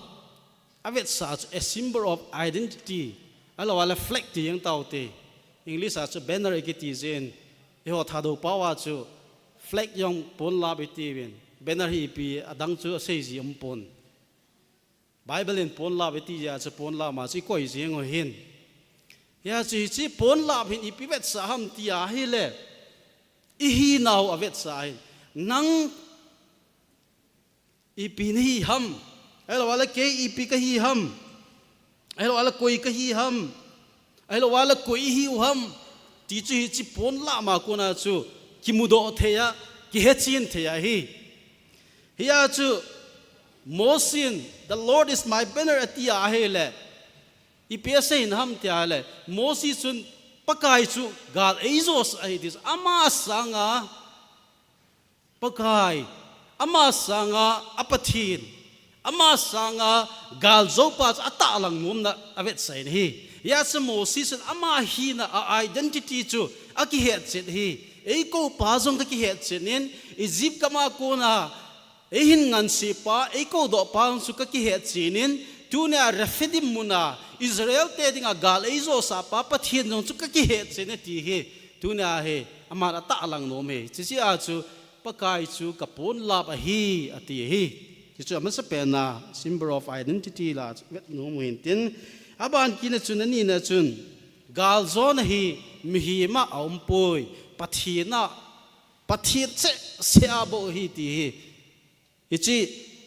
Israel te to siba ko hedo thewin hi aji chi phamiti ai le mihi min abol thei zo si chu Mosi in jong hi chi tingol chu adop lel phana aron le hurin jong adop hu ki na abol thei sun chu ama ho ki thowa chu ting la khat lang sanga chu Joshua in alhen do galmi gal hang san tam ta pi chu alhen do hi chi amela mi te chu gala ado hin asa no hin ahi wangin hi chi tingol chu umlo le gala zo lo diu hi pathin tingol ati chu Mosin keima tingol no ati poi pathinin tui pi sat azem ne yong chu tingol chu pathin aman cha tingol hin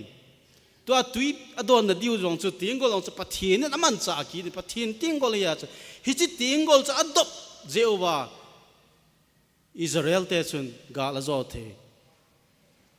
pathin panglowin mi mo chi ki suong hen lang Joshua na hen do si chu suong hen lang gal sat lew gal zo na dem mlo de hi ama wang hi chi pathin tingol chu apan ta ja hi chi pathin tingol zala chu gal zo hi ti chu phot sit na Bible in move in hi ji a chu bihim se a hin gal zo na ampoi pathin apan lawa la galzona ampoi pathin apan tinga la bo galzona ometi chu tusima kunin imovin hi athumna kasei do nom chu nang la ke dia pon lap chu ipiham. The Lord is my banner tin hi mosi wang sun pakai su ka pon lap heti ka galzona heti tunia nang la ke dinga tunia tupia ko yu pon lap banner hi nang la ke dinga ipiham purpose of banner tunia ita hu ipiham ita alalawa akichi pen alin pen imu chit thei peno anung penon jong amu chit thei pen chu ipi dem banner la he aneu ho sanga alin pen imu chin thei hi lo amna 67 foundation day imu chit thei pen ajesu adang ho sang sanga hi chiku athupi pen hi ja alin pen na ikoyu hin hi chiku agam la pen hon jong imu thei ajesu pam ta len ta ki si ja imu thei hi chi ta bang zui di cha aneu cha choi nang la ke hi vin alin pen khu tu na i ho dinga ipon la mu ipaka yu jesu krista cha hiding heti isei do nom pen hi tunin modbong baptist youth fellowship thildang tam ta ka sei nom pon hi sau ta ka sei nom pon hi mosi in the Lord is my banner ati bangai tunia hi MBYF ho zo sedinga ai lo walong ki khom ho zo sedinga pakai su ipon la bu hi sa te ta ka ti no ma hi pakai chu ileng pau hi sau te pakai chu ipon la mu hi sau te tunin ikipu do now somgu lesagi thin ne hin BYF members zo se pakai chi pon la bu hi sau te i testimony ding chu i ho sanga hi chi neu cha cho sanga alin zo foundation day ki ji pa alin pa mi hon amu che thei hui pi ham tunia he hi chi foundation day akimu chen thei pa khu nang la ke hilowa hi chi khu jesu krista hi sautin i ho i chi na chanova i wa na chanova i na chanova i tu sei ho i le sa ho i na ton ho zo sia hi chi alin pa khu jesu krista mel khu i ho chunga kilang do dingen pakai minin ka tim nom vin hi Matthew bunga langa chun imu thei vin hi nang ma hin khuwa wa hung kilang hen ti chu Matthew bunga la chun imu thei vin hi wa thupi dan he tunia khang tha ho wa chu ipi ham tir nang la ke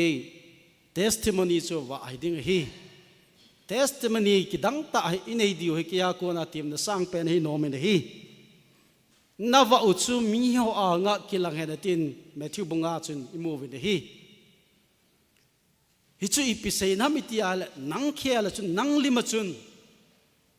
nang me la chun pakai Jesu Krista kilang do hen ti ne hi 2004 Kerala kom laivin ko zo la Sir Abraham Omin ama hi a insung hi pathin holo Hindu family hi vin a hin la pakai Jesu Krista ama hin ain kisan pha da hin ain sung mi ten ain alut sa ta povin jan jong hong ge ya le verendain agi sawin agi sa ke lovit ina nom thelo ding he tai ti win Christian ong ya pan su gen thei win ama jong ina om thei ta pon a hi wangin asuna zanin achina lam chana pot na lam chana chun pathin thu a seijin ain ko ter ano do jeng wangin pathin thu a sein mitam ta Christian alalu nin chu bana ain sung mi te jong khununga pathinan ta san tawin ipiji ham ama dinga zong pakai chu a banner chu he tan hi hiji chun ama zong pathin thu ase na pathinen amang chen ain sung jong khunungin chuteng le ain vela mi ho zong ato pha chanin pathin thu ase na ma zalin pathin lengam ama chalin hi tunia I foundation day 67 hi to kilona hi I banner diu chu alin ta kita ading chu nang le ke lima ki muding chu ko hi ding ham pakai Jesu Krista hi saute tunin I chon chan ho ki kholoiten tunin ihin ho ihin dan ho ki kholoiten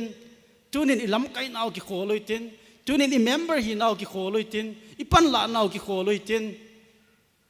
na sata in pathina ding in ki pikinoi tin foundation day hi to kilonin a hat lo ho song thagaw lama biwaif ki loi khom na hat lo ho song tu ne pat ki gel thu witin tu ne pat phat ke cha hi chi biwaif membership ta la na hin active ten pan latangi thagaw lang a pan latangi te ki gel ha de ka dei pi pen ta cha hin hi mosin the Lord is my banner ti ke ma hat na im cha ampoi ke ma thil bol the na im cha ampoi pakai tingol ka dop sanga pakai hin na to zia amalek mi te chu ka zo hi je chun hi chi pakai zali ma zo si chu pakai zal hi ati bangin tunin e hon jong ilim e melu I chi nau iwanau itu sei la sa zo si pakai alen tai ki mu sautin I hon neu cha ki mu tin pakai ya dingin na sa tain pan la tau te ti chu azona pena chom cha ka sein tin pathenin athu chom chai sei na te ho sei hil le ngai damun tin I sei ga ho I ha be che theina divin I bon chawa dingin pathei bo pe taw hen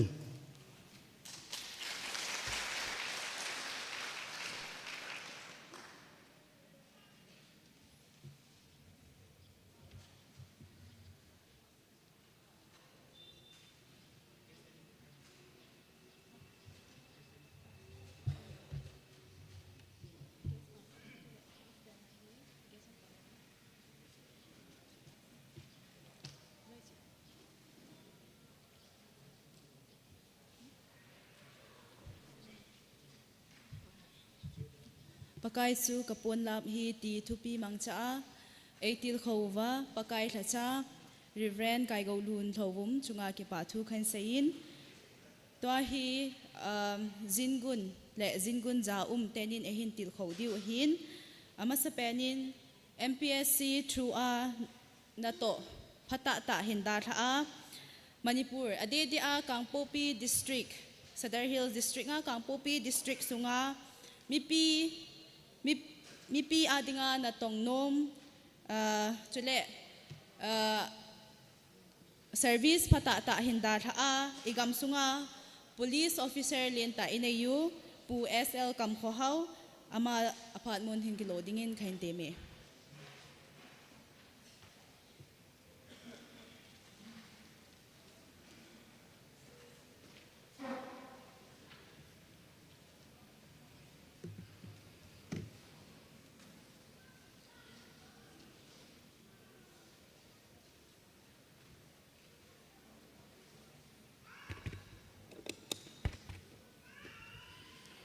Pamen masapena tuni sun sangyahin puilungwa tingle laikina kimang chathia phat hai pa pathin thangwen mhenlang tuni 67 Foundation Day Modbung Youth Fellowship Foundation Day mangthia umnawa Lamuna Hongkal Songa Amsapena Zamta Hosacha Pu Speaker Pu Hin Tengle Holam Kai Honatong Ho Hin Tengle House Hopa Ho Hin Bankele BYF Lamkai Ho Tengle Tunia Hongkal Song Nulepate Sopiul Naute Bon Chawa Kazana Salam Khan Bolen He Tuni nikwa hi seidi su tampi umintin hiang le boina tampi kinai ji hin ka thoin rang adol hin tua he kalong thim he mun cho ma mun thumun li han omen hi je hin keong hoita in holim di kiti wangen ka ki ko the hin lung chi ma ki holim thelo di hin hiang le Tuni youth day iman niwa thu thamphat ka se nom chu hi ale ta khang tha te hi ven ale adisana mod bung hen lang kim vel ho he yo hi khovel ho hen evet hin khang tha te itik mang cham ve zui the hi am ai lo le ga copy the ham ti sal sangon will now ten evet hin eo hi tabangam role model am diu tam ti ki ge lungai tuang hobunga khang tha ten khan ton tam ta hin podo win te khana ho in kai pe na live telecast ga bol ho yong hi pa chom the yengin ga nung ge la hele college kai la chu ke chu Jammu and Kashmir kana kai hin Srinagar chulai ka college kai na muna chu ho in ki ti chu ho in ka kai na chu ni da thum au min ka chi ji na chu ai wa nga chu chu ta thu pi yong hello mi li mi nga be ki su to ji ti chu hin tin ateng le ka ho in kai na yong chu ke ma sanga chu bom yong ani chep khasu so ke hin thingno hon bom na se naw mun hin a chu mi ho na ho yong chu chei da lungmong se la ho in na hung lo wa ki chodip di ma ho in kai ke se ki ji hin to hai ga du ge la hele it's like his to khang hi lai tabang khang hele nop ta hostel room ma pa na yong ho in yo mod bung ho in ki man cha na ho ikai thei diu hin na chu khan to na khat hi in to ayong example ga sei be dinga chu ngam pa ma na ki tong in tingle hop so mo yong phachang ki thot thei ji pon ai chu ho hi cash payment system boi bol ji wa hi chu chu to ai khang tha te khan tiam no na chu UPI payment elo le account transfer ho in bol le chun ngam pa ma na tong tampi ho sungmi te tampi nyang hop so men lang mai cha mo yang le an thot thei di vi ti hi ka advice no me he ti chun yo hin ho na tong ho bo hi pathe na tong da na yel ji ben ei ma Christian hin za la chu im na yo sia chu pathe na to the he pathe na to di ti chu pulpit chunga ka sei di se poe yum chan khan chan in po da min o Christian khat hi ti Christian hin chu ita lang thein ding I kam se sia sei lo ai to a chu sia I to a chu vet sa ting le I chong chu Christian na to khat hi ti kan sei do no min thu sim chom cha kha ga sei leng example ga pe leng police ka pan ti la chun Technopal district ko ko posting first posting an hen chala ya chu ni set pa nga chu mi ki man ji lo poloi zu poloi ki man hen hi cha chu ken interest pen chu lo po aki man hoi more la nga pa na han poloi hoila na pa na han poloi ken keima de sei ha curiosity khana chun ka kyo pi jin abul nga chu henge them kha chu aki je men thu ki dong na ai wa nga chu ajing thai ti le loka mai koi ten le all in ka kyo pi ki jin pi ji mo nga hi chi thil phalo na bol ham izat ve na bol hitam ti ho hai ka kyo pi ji ne ale atam zo hen first time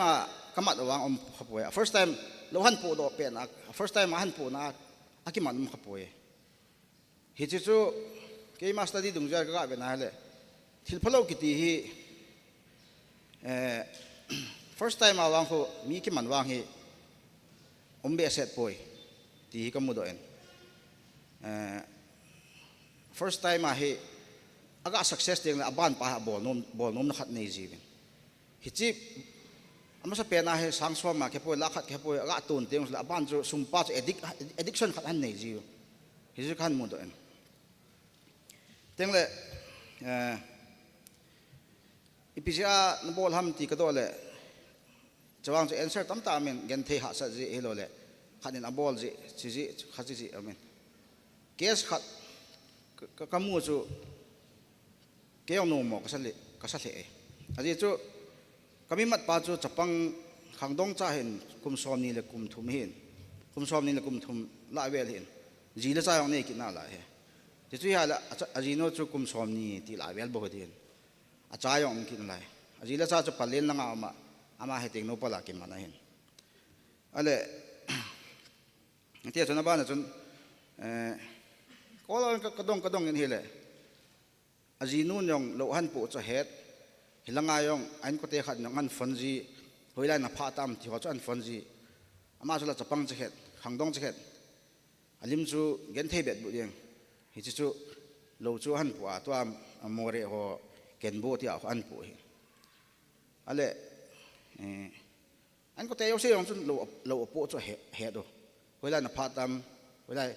ale sip hon kamat chu ka sei do sa lo hai cha chu ni tia cha ba na chu koi ko ma tha tham chu ho do ninga ka sei do sa lo ale heti jong ka bo le a chai chai na en anh có thể thì ha ai lo la tha na ti jong chun han ging mo tan thu ho chong ki than le ban jo akiman thei ta pun ajing hen apalin ahongin kenong coffee sa hongin kheu te katin ma yang chu hongin ka kheu lan le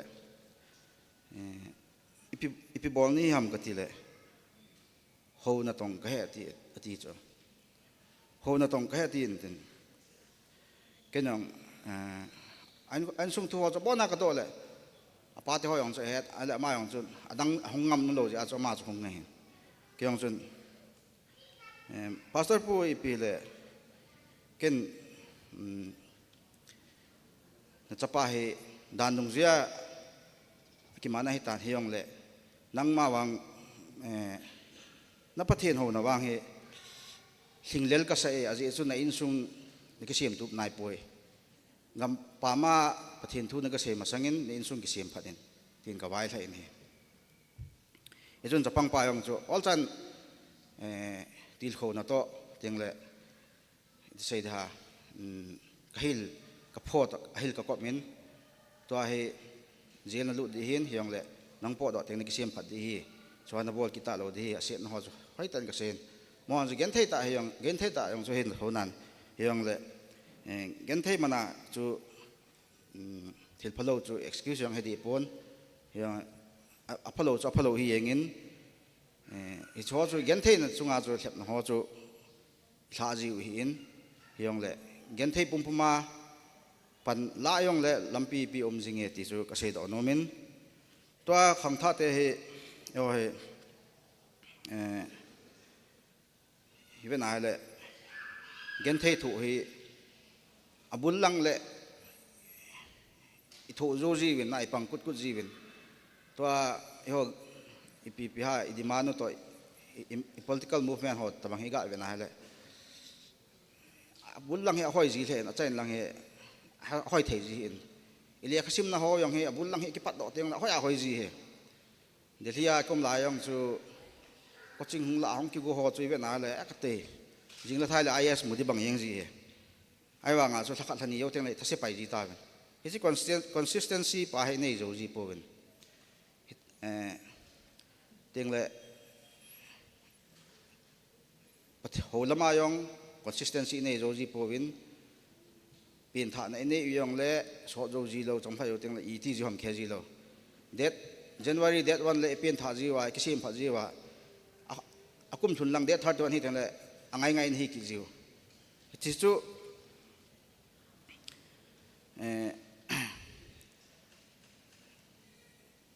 yo bible ase banga chu pathian chu apat na le achai na ipan sa le lampi pi me hin eima ki son teng chu i macha bol do them lo he pathian lang holam hen lang ta sa le khasim lang hen lang ina to en tham yo sia he pathian amasat na ateng le achai na ge ya pathian apan teng le bo chu lo hin na imu the hin ya chun ke manang thu tampi sei pong kating ka sei yong chu ka sei chop ne noin a chu ka sei banga chu ka tho he thil dang dang boina tamta in su boi ja he tham khat ka ki ko the hin yong le ka sei do ho chu pathian minin ka sei khilo ma pathian min nei ngai dam min lang ka sei kha ma le chu keima pha chan stan tin tun kichai masangin to ayong he achai ne ge program achai ne ge zaw zo pong ka teng hiang le ก็ใช้เลยก็ยังก็ไทยดอกนั่นที่กินแถมขาดมกินนี่เนี่ยที่เป็นหลังกินกิจใจตัวนี้จะโปรแกรมมันเห็นก่อนนะเวลินกิปาทุกันเสียนจึงเลยก็ยังก็ปั้นเทนคำทำขัดก็เป็นโมเมนต์BYF ฝาปนาลำกายก๋วยเป็นนั่นหลับอีดีวามกะกิมันจานดิ้งใช้ปวงจนเฮาสุมเห็นใจได้จนขอป่วยที่เห็นกับพาจันสถานเตกะกิไปอันนี้จะเนี่ยอิมสังวะ MCS มุดมาสลอยและขสิมลังอาจงเกียนไงจุเล่ขังท่าเตดิงากิติลโคนาเทตะบูลามินลาซิมเต MCS กันก็เว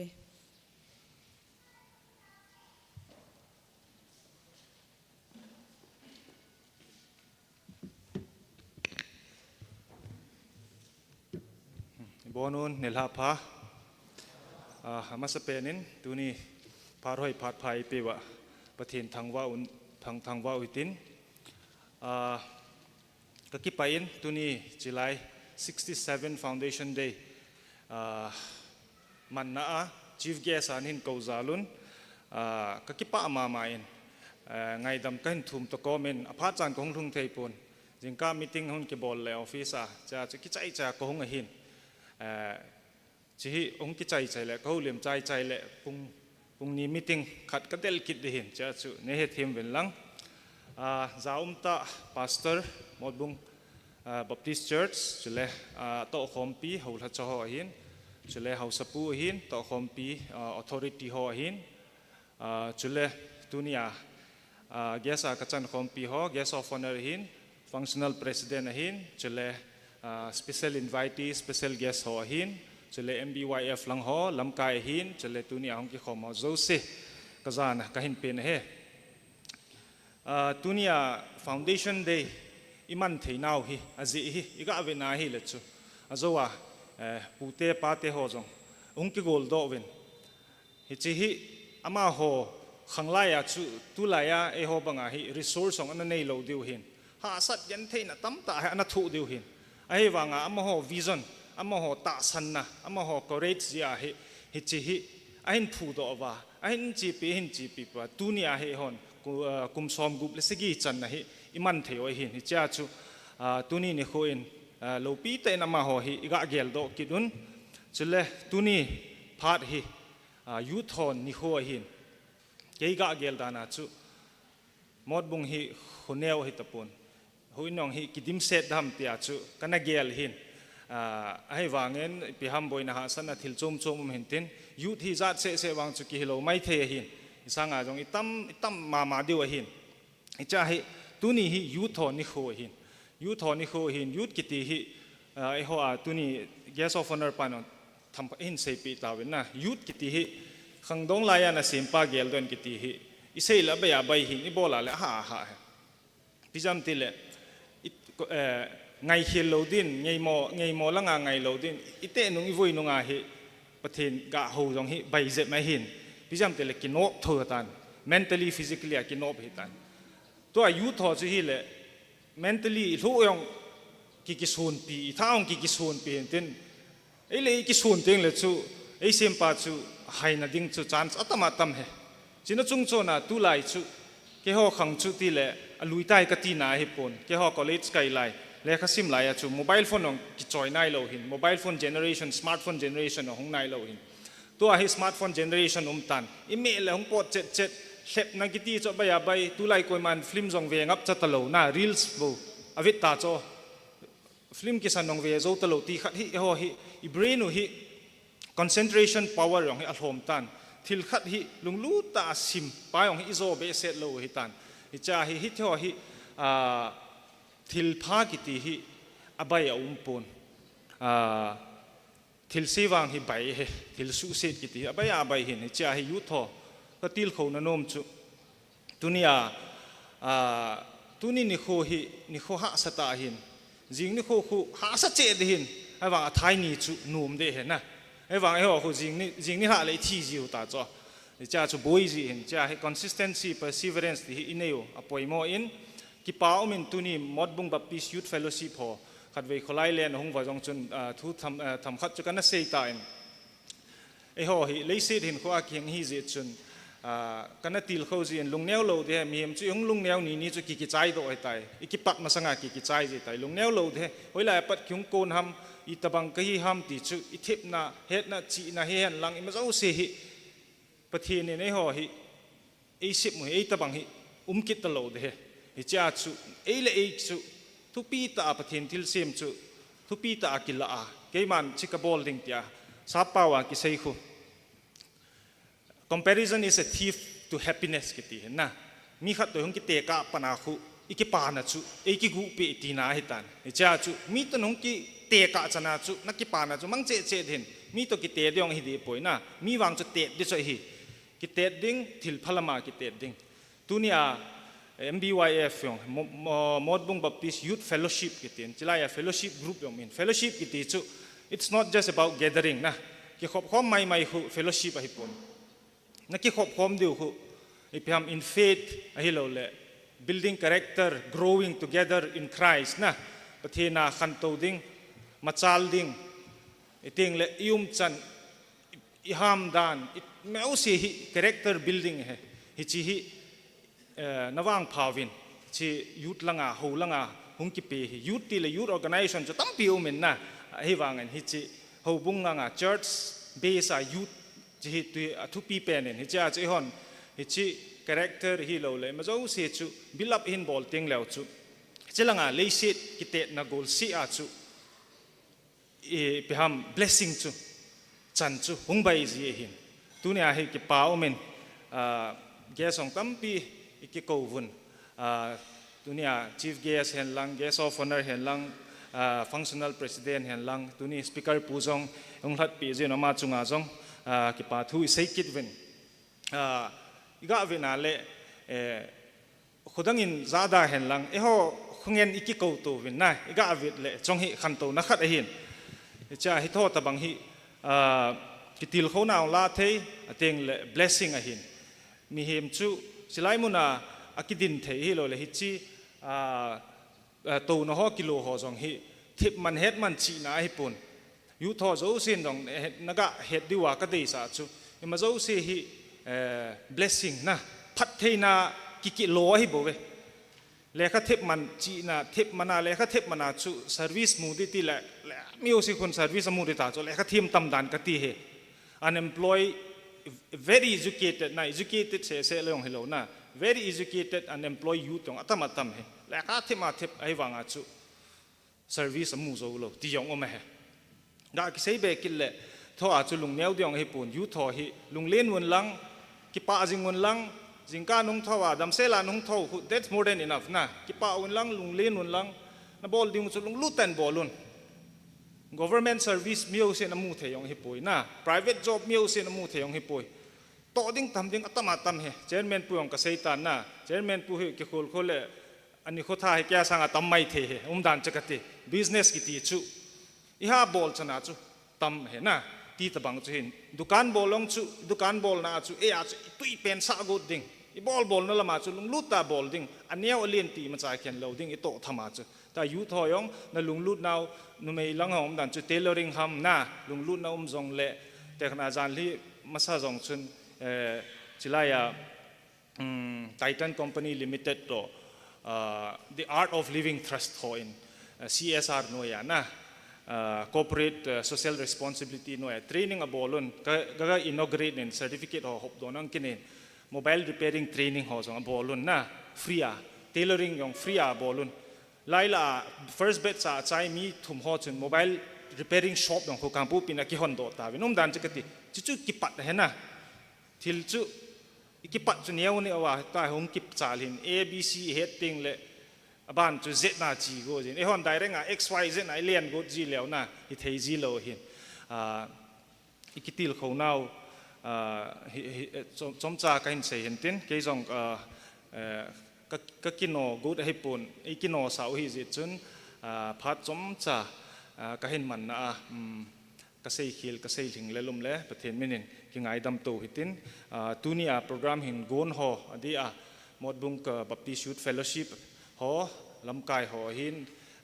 thil bai hi pon ti tabang program ki gung hi program neo jong hi tapun chi ama ho thil gon na wa tool so lel now apart aman ho jong hi ke yong neu khat nin mo ho hi kaga ki thu pi no men hi zen chairman puin chi thil pe neu cha hi hung la pen tin cha chun ke phat chan chui tan te ka ki pai thank you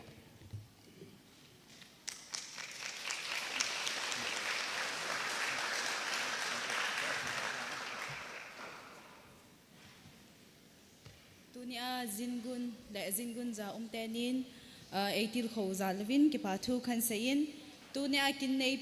pi nem boy sit tho hung thei hi zong le ama hi anunga laya BYF a padeta a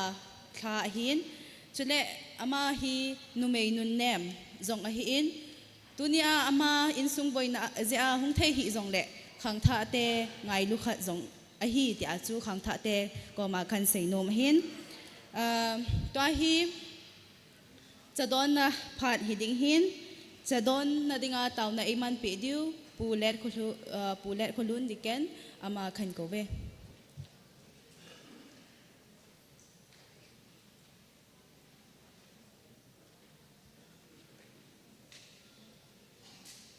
pathin thangwa na ne jute lu pi na le za bol na adim set e ngai lu ka bon sawa ka pau theng ta pathin ngai lu na le lung sin na dim tu ni khun jong ni kho pha ni kho lu pi nei pe khang tha ten ang ki phu do na ni kho nang ma lu pi dinga kan man na wa hin u pha na hong kong ki tha do di wa tan sa ho jong ta banga su kan don di wa hin ka don din khon jo siong nang ma ni su theng pi wa ta sa dang no na ka nei wa nang ma lu pi gel ro na ka nei thein de kun ka chan je wa pha thel wang ni bu pi taun ka ti a ka pa ka yesu na ka bon dinga ka hong ta wa hi amen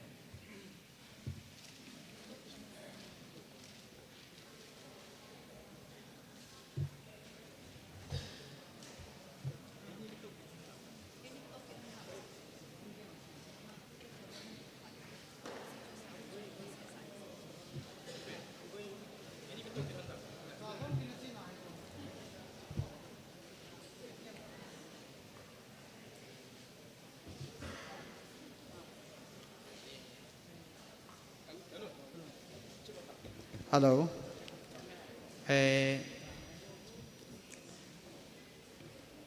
Hozo se hitunia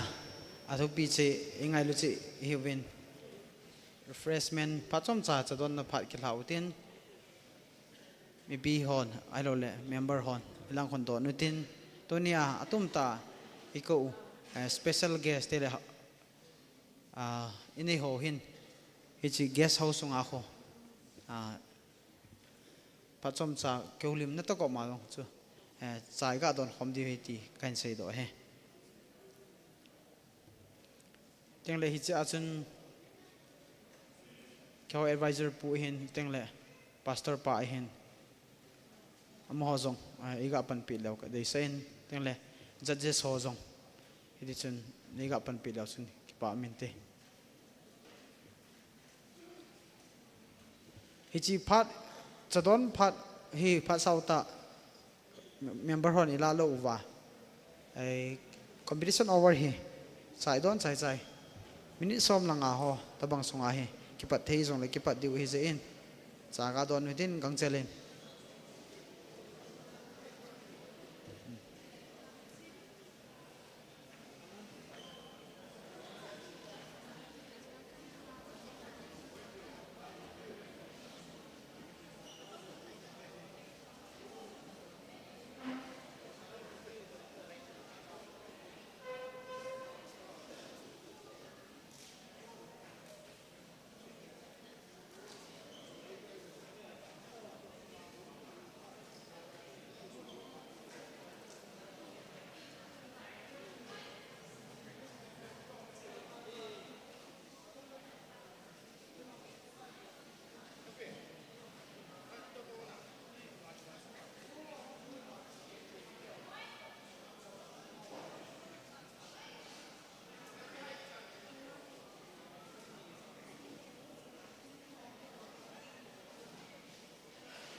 Hello.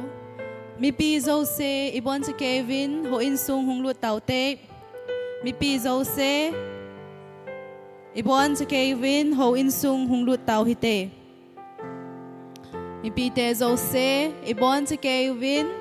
ho in sung hung lut tau hi te.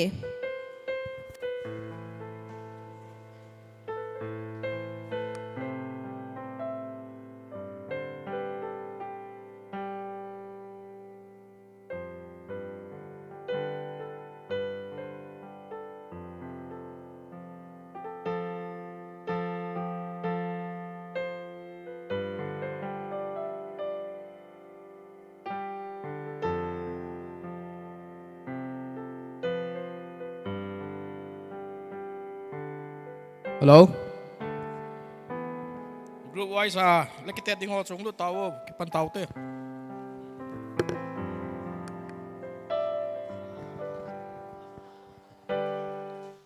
Apa ma Asher ho chun min so lu tao ki pan ki sem tao te. Second session lu tao te.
mi pi ho zo se ho in sunga hong lut novo mi pi ho zo se ho in sunga lut tau te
I programo session 2 ki pantau hitin tu session 2 part 800 pi diwin pu lalkam diken khan kowe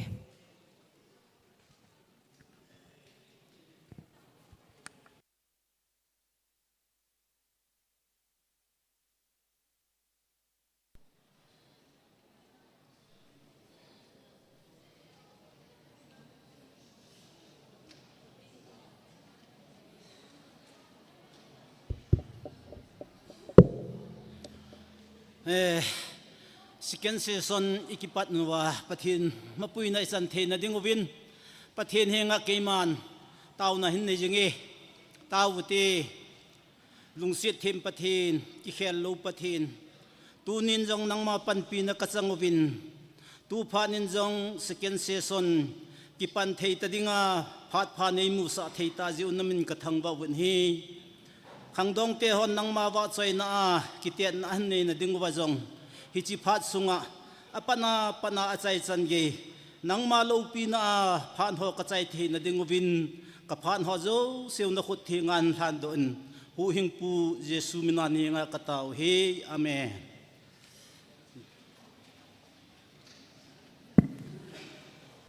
to hi ki pathil pe athum chana hi gothang paulin lal thovum executive MBYF in hinlapi diwhin hi chi sunga hi solo hile extempore speech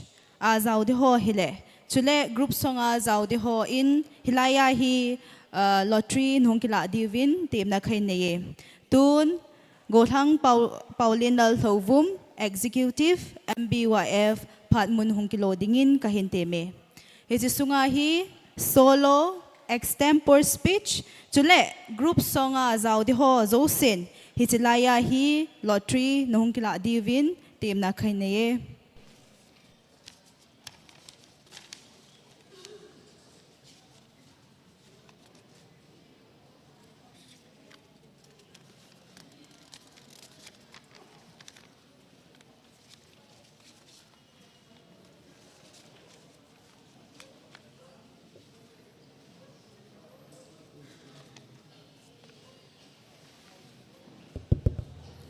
tuni kum som gup le segi chan dam sela imu sao pa pathin thangwen men lang tuni foundation day iman now het jing na dinga MBYF tenong thil neu cha cha ki pa thil pi kan pinom win kan pi na diwin ama sape na tuni ehola ai hat piu pathian thawnu changho la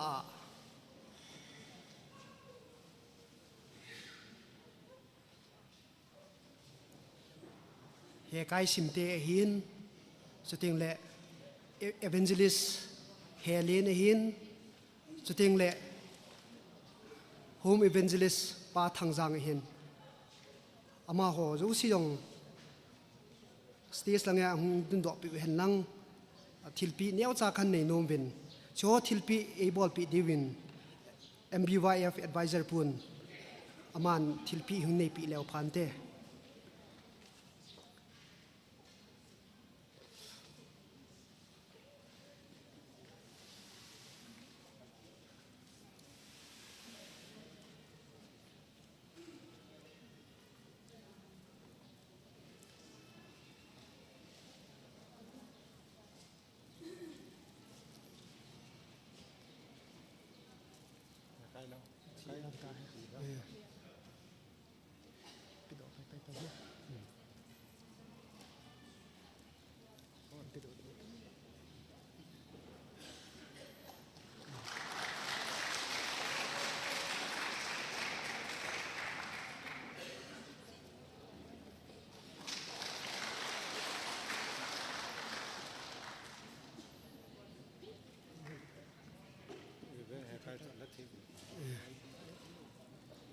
Reverend Hekaya hi alathei umjong le ingla pi leo phan te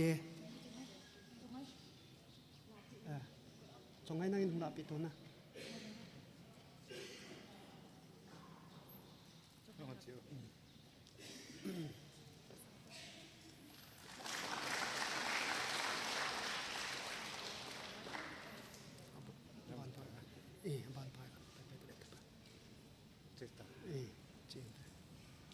aban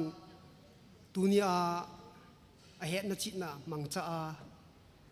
khang tha te la a hung that pi wa zat zat so ma ho yong thilpi neu cha kan nei nom bin ama ho jong langa hung do vintin langa hung do vintin thilpi ka pi ho hi hung la pi di vin kan te me ama sa pianin pa kam si sit tho hintin aban pa dolin kilong hintin athum chan na nun ning bem hintin ali chan na golhang thangolin ama ho zo si langa hung to pi divin tim na khani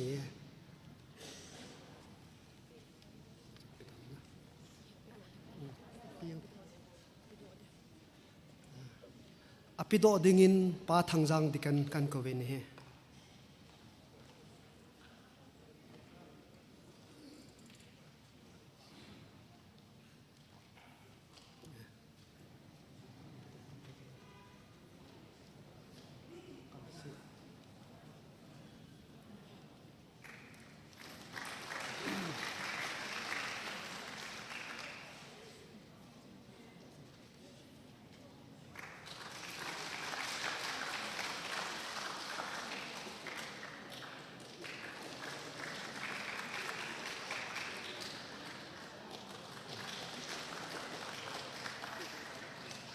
पाव में नची थे होता है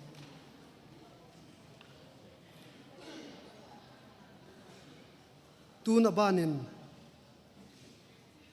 lahil ho ko do tin aki patna aki tip na no jong itp lova phat man tamta hin sumanga lahil ho ama sa pianin citizen group ma pa seijalin le pa hotin din hungin tin aban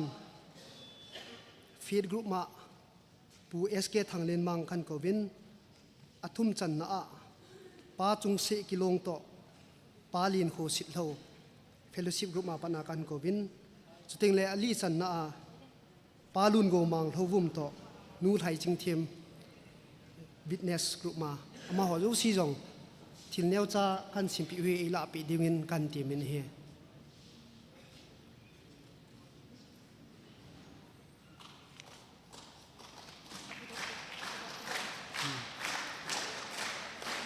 pido dingin pa thangjang home evangelist kan ko be pa thangjang home evangelist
ya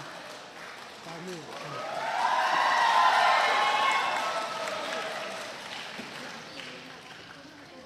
ini ang wadi lang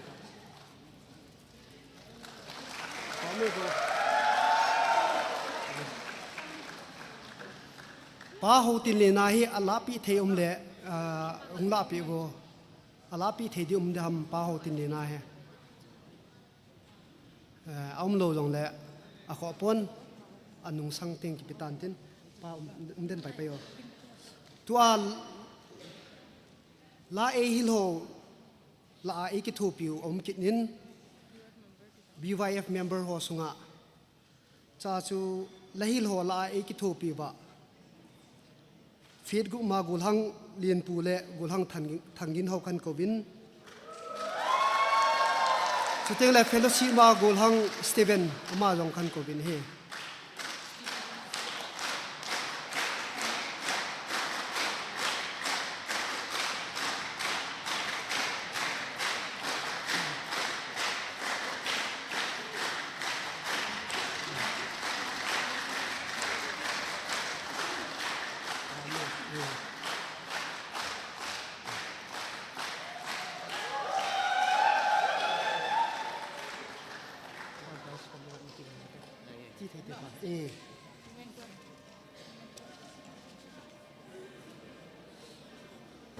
tua abana alkit utin tuni langai ta isa piwa women queer ho kan ko bin he women queer ho hi ala thei pen ama hola alam kai nun ne nem nu hoi pi om le manin hung lan tin lo jong le dang ala thei nung lan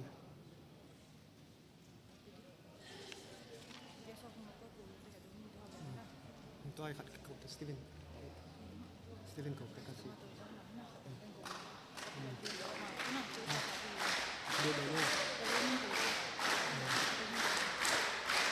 chilpi e hop do diwa golong Steven kan ko be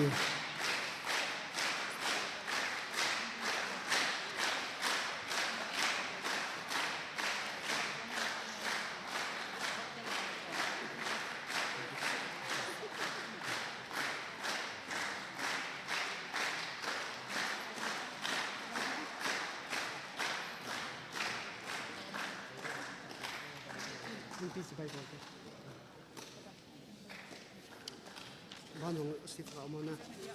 social media so teng tu ni foundation day ho alima ve theidinga e ka piwa social media ama ho yong ala thei pen helun nihung la pe divin kan ti min he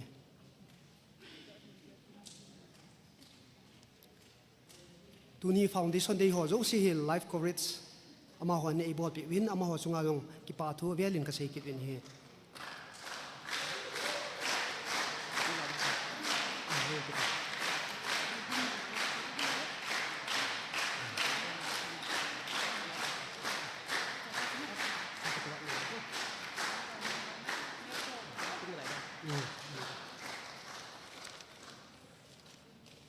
aban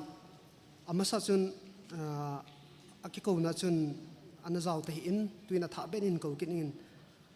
hobung secretary pu umam hobung secretary pu omle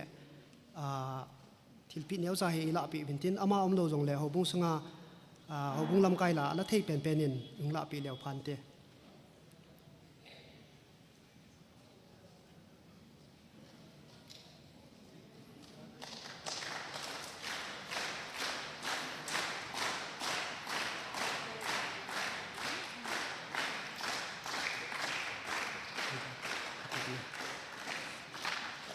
aban CED secretary pu golang ha hau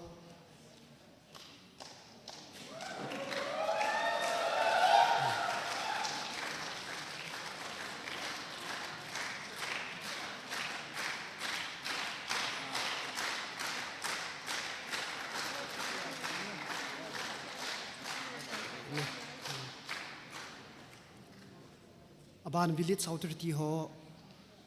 umna layam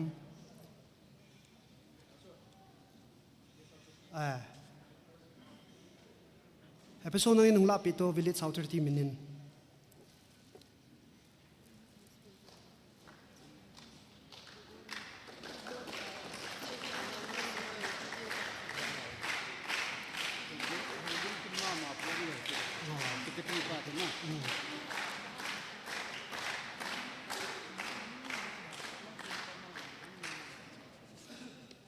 aban tuni kina yung lahat pi ba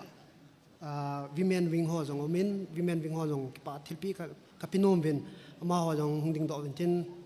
langa thilpi neu chai kisan pi dimin kan ti min he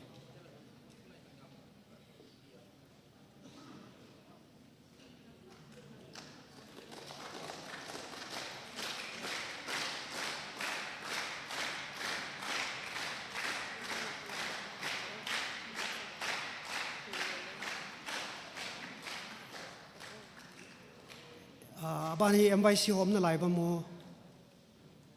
MYC ho om lo jong na kho tapon hi san ju kho phat hui tai ka ki pa be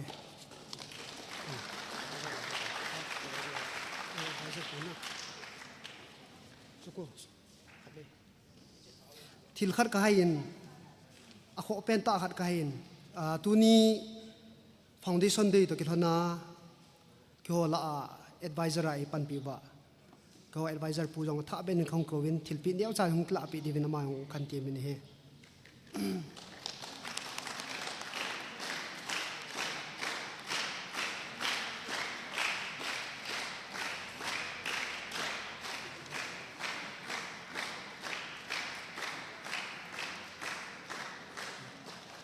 ka ki pa e ki pha chan chu tang ta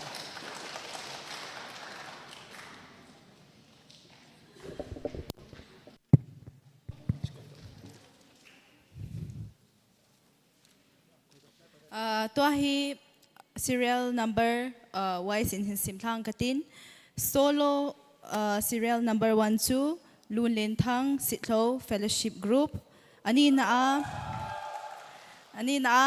Hau Min Thang Sitlo Witness athum na Zhang Min Sei Kipgen Citizenship Group chule ali na Thangun Hau Hlovum Faith Group. Abana extempore speech serial number 1 to hile Sepu Hlovum Faith Group. Ani na SK Benzaline Citizenship Group. Athum na Thaine Hoi Haukip Fellowship. Ali na Paugolin Hlovum Witness. Group song serial number 1 to hile Fellowship Group. Ani na Witness, athum na Faith, ali na Citizenship. Na serial number 2 patisan ki melchi unlang tua hi introduction of judges. Hitipan hi ela pi divin BYF lamkai ho phat khan pe. Hello. Inang alil zingu competition hour chu inglut tawin tuni ni khon hi cho hi fair and square ai lo wa hele adi lampena vet thei ai na dingin ngai lu te ho ai lo wa hele TBS sunga music lama ตุมกิงเทยหินลำโจมโจมามิวสิกลังอ่ะกิส่วนปีตาอินเอหอปาเตนูเตหอหินตัวนี้นี่โคฮิโชโซสิลาอินซงขังท่ากุลังขันหังจาวินอมอจานิปตินทางว่าอิปิวินอมอฮิตุพวนโตนะกันในเละตัวมุนว่าก็น่าขัดไว้เอกดินปิดิวสติงสุดเลยอมออินฮิจิคอมเพติชันโอเวอร์เฮอากิเวดิ้งฮอลเลยอินบอลดิวดานฮอลเฮพัดมันอันหลับไปดิวเฮอาขัดในอินปูกัมสิโลวุมอามาฮิตุมาสังอามิวสิกโปรโมเตอร์ TBAI เฮกิปานาวินขดแบงค์เทอันนี้ในอินปูโดเลนโลวุมอามาฮิ KMC อาโกนเฮอามานี่ฮิโกลซาจงฮิลฮันนินลอยซาจงฮินินอิติอาจูไงลุ้นซาลากำลังตาโกนาจงที่ห้อยดิ้งเป็นนะอินบอลเปียดิวฮีอิจฉาโจเซบันจามินโกลังทั้งโกเลนเฮาคีบ from หลังกิจอยเองกิปาวเมอบานินปีเบเบมโลวมดัมเดย์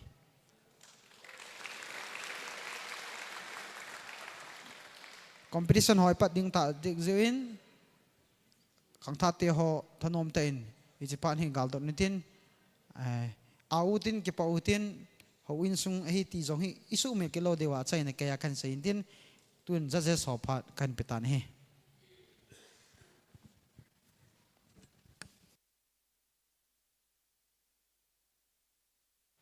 Hello ซูนพาซูนฮิตาโลนิลาลังฮิตาไอ้วางอันนี้ซ้ำนั่นลายยินศูนย์ติดเลยกิโลมจะได้นะมินไอ้เล่ก็ร้อยหัวขัดเบียดดินสาเตดิกตีเลยเกจบัดสวายสูยังที่พัดของดินดอยเกยมิลาดินเล่ๆซะนิ่งทิพลังอาทิตย์ขัดบอลเลยเกยถนบในไอพี่จงเล่ขัดปูโดเลียนฮีกะสุดอยู่เตที่ไล่จูSK โดเลียนที่จิวเหรออามาจูปีจูยงเลยมีเห็นหัวเห็นนะไอ้จงเลยปูโดเลียนจงฮี SK เหรอเดี๋ยวจูว่าสุดอยู่เห็นตินเกี่ยวกับจงฮีกองกิมอสุดโตเห็นนน example speech นับบอลดิ้งตะบังว่าจูเกี่ยวกับนั่นก็อีมาจ้าอมลุอีน่ากูน่าจงในสุดโตเลยก็คงเรียงว่าลาจูก็กิปีโตเลยก็ใจเรียงเห็นกูยงจะแค่ปูวินกี่คนกรุ๊ปฮิลิวมินน่าลีไลเห็นกรุ๊ปคนน่าฮิโซโลยังขัดเห็นน่ะกรุ๊ปลียโซโลลิวมินกรุ๊ปเลยจังจะยิงดิ่งด่านเห็น example speech ว่าหลังจากเลยลำกายหัวกุนด่านนั่นตันที่หลังจากก่อนกามอปตะปูวินเวลาคนอีโลเดียวฮัมจะช่วยเห็นเต็นกรุ๊ปส่งอาฮีปีกิเวจีฮัมที่จูหาเสียเวสีองไงปุ่นน่ะนักกิโลจะเวทเดียวเองฮิจะจวนอาปัดสิฮิหัวฮิมิดังหัววางจนเลยอาปัดฮิงาลูกจังอาลาฮอนลาสาจงสมโทนั่นนะฮิหัวฮิสติจูอิสเตนเจดวินาพาลูไลจนขังยานำขจุเตียงเลยองอาอุกุมาเลกิสาหัวจงจะเป็นใจกิติราใจกิตองทุ่มนันติตู้ขังฮิเทโลจีจนลียมินลีจูเวดดิวเห็นเฮ้ยจีคนนั้นเวดยำตีองจะใช้ดาตาวตินนะจะหัวจะกองกิหัวมูวินโออาสาโดโลวาจงเวดดิ้งฮิเพียบขันอมินจะหัวจะพิมตีเลยลังงานหงกัลโดติงหุ่นเลยการีน่ะตัวสงวันนักกิหัวดานล้านศาสตร์ยังลิตินเปอร์ฟอร์มเดียวมันที่ป้าหงจุนหัวคนเอามินจีหงจะจาวินตินจุดยังเลยกิสิมด้านฮีเดรสโค้ดกิติขัดจงฮีอิติมองมันกิสิมดีที่จะอมปูนที่ตรงเลยนัวกิสิมเนี่ยจูเวทด้านนั้นกิเวตันเตจีหงจะเหนียวขัดเอามินยูจูร์สไอฮีจุนจุดขัดเอามินtenor bass soprano มินจุดยังเลย control ตัวมินที่จังโซอาหินจุดยังเลยละจังนั่นเฮียดานุนะทุจังฮิตลุมละจังนั่นสาดูเหตัวไอฮิจิตยงสงกิเวอินตินอปัตสลีโตฮอนลาจุกติเฮอ๋อกิวันดันเนียวขาจุดยัง performance มินจุดยังเลยนัสาคมติงเลยอีพิกินนั่นสาดูดมที่ harmony กิติขัดนะฮิจิฮี training อาจจะจงเฮวินตินอีที่นั่นลุนคมสากุดดีเวทีนี่นั่นสาลุงกุดเดียนั่นลาฮีมีจานิกเสียงละลุงรู้จงไม่เห็นลาสลุงเทจิที่เตี้ยหงลุงดำเตี้ยน่ะปัดสู้เสียวจะให้ตาหน้าสาธิสูเกี่ยวกับจะมาอัตโนมัติงาหงลุงเดจีไหนจงเสนียวขัดหงกิเวเดเฮจุดเห็นเตียนจุดเตียงละโซโล่เฮ performance มินจุดเตียงละลาหน้าสาธิงละสางอันนี้มันลายดินโซจุดเนียวขัดหงกิเวเตียนจุดเตียงละลาฮีปีนปุยหมติล timing นะปุยหิน hi chun timing niaw khat ong ki ve en tin koi ta bam khat trek ho zaw lwa sa jong jong le chun ho de lo hin na ai yong le trek ma zaw timing chung ki ve de chu tiang le la cheng i man na le dan ho thong ki ve de hi chang chu ga seu hin tin tam ta sei le hen phat hi an che thim tan na pung thumung ling de che tan iga sei no mu chu adang hi adol ta chu le la hi la khan na sa de hi ya chu a ki ho jong hi ta khana ki pan ta khana ki chai la phade in ai yong le chi chun ho itin ne kilwam ti chu kyon ka he ta lo ji win na asan anim ti ho chu na hon no ho instructor hon na mil ho na hil ho le no ho ki hil dan dan he tai na pat na ni mu jong le na pat sang ngol no ho thun awa hang pi khana wang chu na pat na ki chen sum ngal hil wa hele na pat naw ki an chai di wa chu thu pi e na ai chu ki chen si chu ki khelam lo wa le ka ti e chu hin tin adang hi ga sei di be se cha so nom ta po in chu hin tin la chu chika la wang chu hi le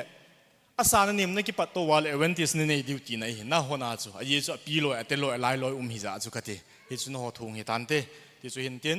kala ki ho la ko na chai na ka ga de so chu hi le competition he ti mana discipline be se jong hi na I ha bol be se le di khoi di ngai di ki lo he abu ya bui ki ni hi ya chu no ho in na o hoi now angi now aphat now na ki tu now pa chu I ti le mi pi ho anga he na po do de ham ti pa cha thu pi na ki go na chamon hi chu group mon itian sa de ba chu group ti sa de ti pa chu athu pi po ye tu to a present sa thu pi chu piam ti le na ki hil dung zui wa hoi ta na sa do di pa chu thu pi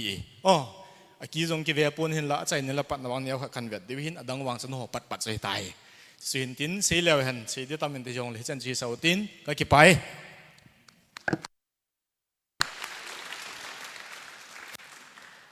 Ezovin handwriting hoi mo zin min khat ka sei hialin solo a serial number 42 thangin hau hlovum zo hi di he competition are ekipat masangun TBAYD chairman pa holim dingin khain kowe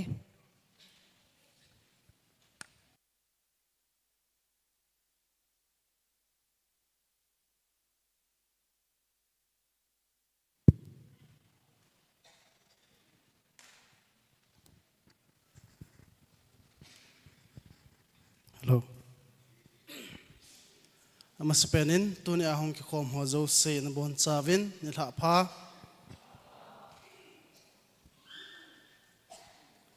ke hi atam zon jong ne he diu ka ta sanin e hello jong ding hin tu ni a ka hong kal son lo na hi le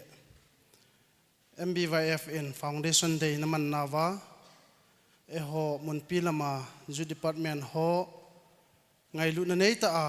hi chekin go na thadinga ne hin tep ji wa chu working committee langa ko na mili hi chekin go na he ka hong thla o hi ti chu ama sa penen ka ga phong do no men hi tuni a hong ho chu secretary pa puma dinga chu ka ga sei hi in ama zauna chu mili hin ahin la ama jing ni kho a boina khat om je chun program anei di je chun aphat amang chaijin ana cheta jong le tu chana hin lamkai working committee ahung cheng ke ka hi in nunga cc hi in chuteng le chairman pu kai go hi in ki ho thum hi ka umna lai zuwen he tuni a MBYFN hitabang Foundation Day kin lo pi ta na gon na wahin youth department in ka het pe win a ki het pe in chuteng le ka ki pa pi win youth department in hi chi kin gon ho he na sata in thupi ta in ka gyal win ki ho jong thanom ta in ka hung thau win youth department ke hilovin music committee youth department hong kiti tengal music committee jong hi ki sei thajing ki ko thajing hi je in ani achu thalenga chu ki ho ka hong hin ka hong kal son na wa hin nang ho gyal banga pe ding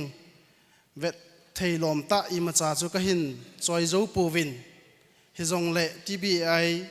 youth and music committee langa konin ahung kal song changin ki pa thil pi neu khan he ka hin choi zawin hi chi hi MBYF chairman pu in ehung la pi devin hi chalang hin ka hin ko vin he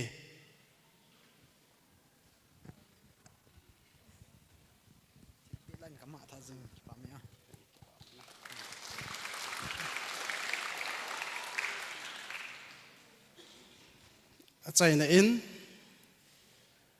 ke hi TBAYD chairman chu ka hi po in chairman pa chun ke area a hi je chun nang dingin ati hin ke hi TBAYD vice chairman ka hi in a China pena ka sei do nom chu pathinin MBYF a chi sa phalini kho a phathe abo na le ama pui sangin ahung lung ding kum le ha phat ni kho in MBYF pathenin phat theina le wang le ham bo jing ta hen ke pa e tun competition chu pantautin ama sapena ibol diu chu hi le solo competition hin ama sapena sading chu hi le lunlin thang sitlo fellowship group Lunlin Thang Sitlo Fellowship Group na pat mun hong kilo dingin kain teme.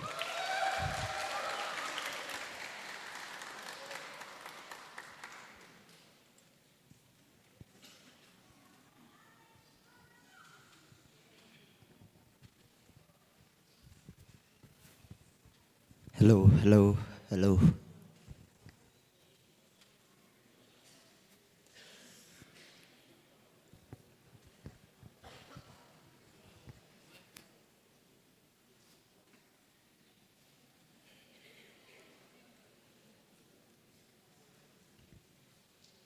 Ready.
Technical issue umzein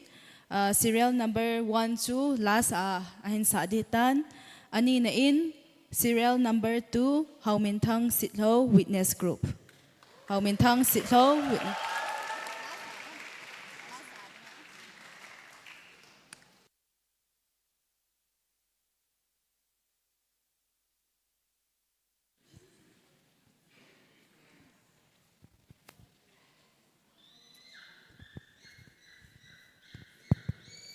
Hello.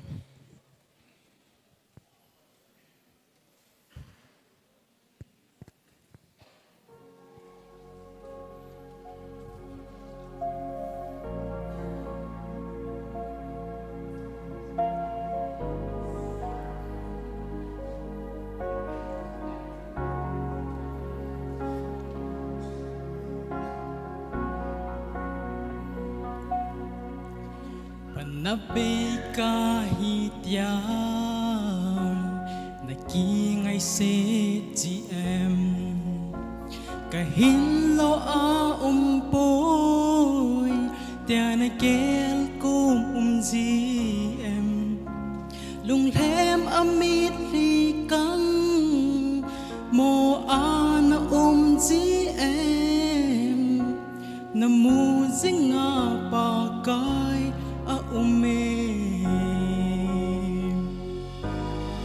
Angay lut ben nahi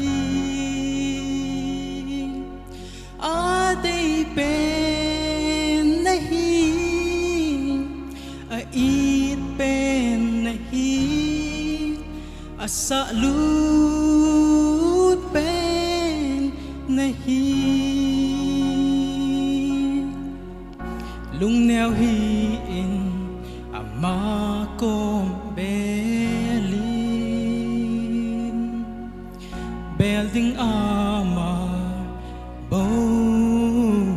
ahi nasung len na po apo na hechina na lunggel thu pen zong oi to jing jing na simpa patin aman na umpinay lung neo hi in na o ang ai jing ang ai lut pen nahi ade pen nahi ait pen nahi asa lut pen nahi lung neo hi in ama kom belin belding ama bo ahi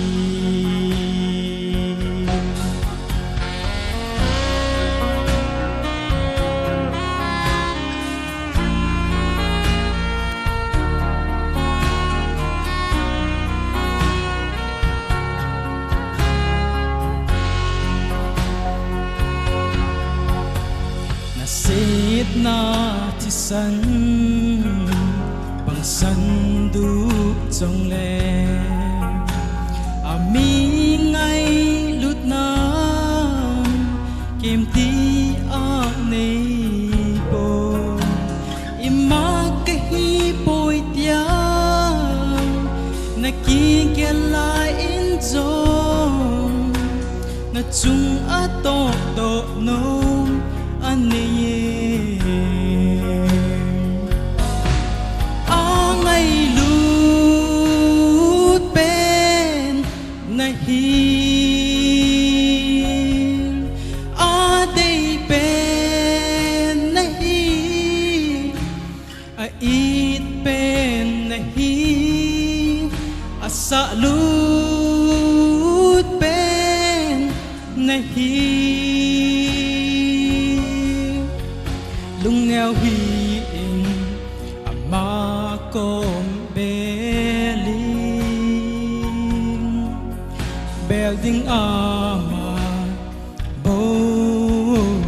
ahi ama adin kipe ha po po vi aman na khan ko ding again na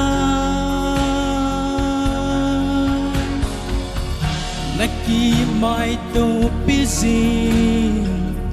hasat na ho chu aman cross azo sa ahita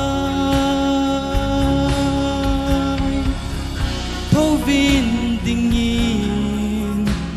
ama naman no me ang ai lut pen nahi ade pen nahi ait pen nahi asa lut pen nahi lung neo hi in ama kom belin belding ama bo ahi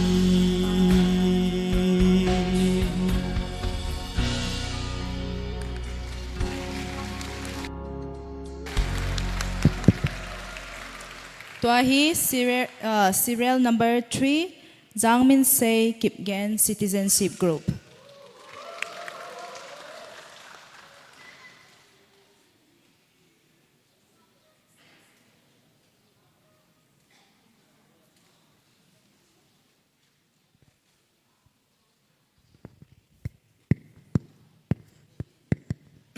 Hello, check.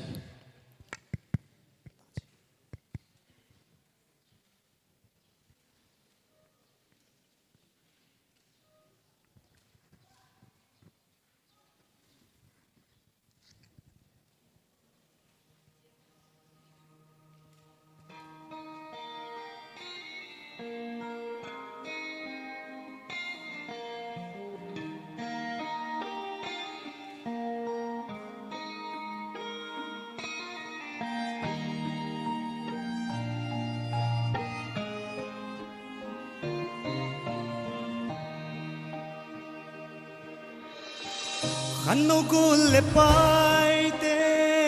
ipakai na to di atamin atam nge Hanugul le paite ipakai na to di atamin atam nge Lungkhat nin pangin kono te pakai gamma ding lo dil deli lungkhat thakhat nin pangohite kristaleng pilaya kundi ninung kipando bay zinta Mutim gam salva ding atam ngeye Krista si bay Dim sing tan Din sing tan Oh hey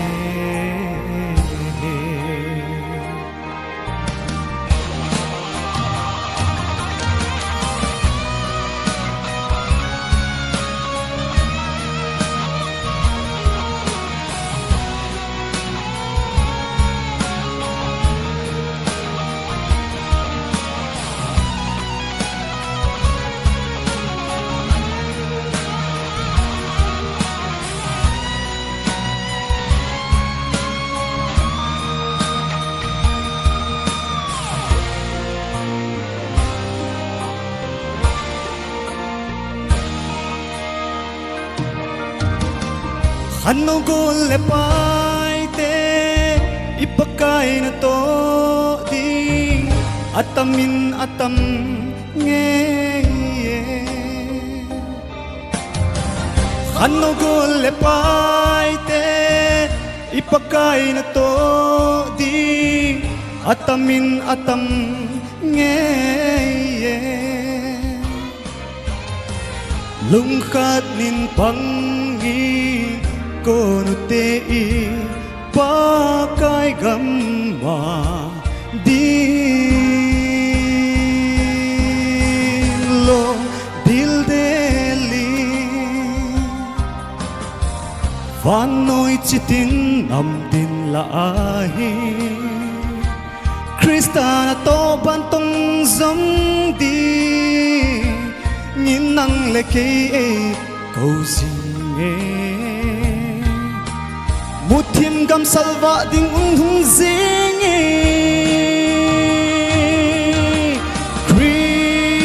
Krista si bay đi ngum lâu hầm đi ngum lâu hầm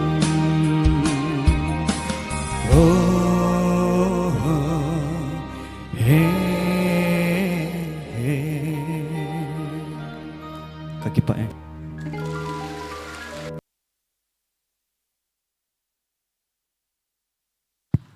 Tuahi serial number 4, Thangin Hau Thovum Faith Group.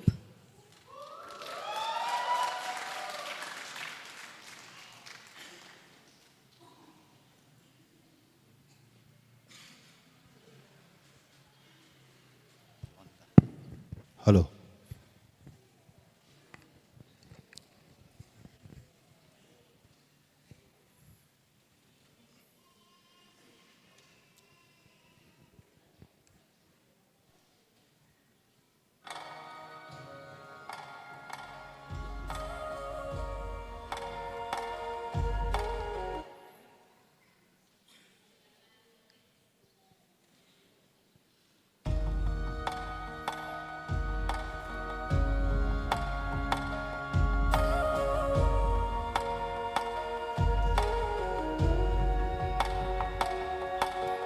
Xịt lây ra lại nằm pi lô yang thăng din tung ging khung pi da pi pay pi go sem răng thầy lệ lem rây to thôn o yu te thà đâu tông son o yu te dây lan i gam lô so hen thâu vin i gam lệ nằm din salvata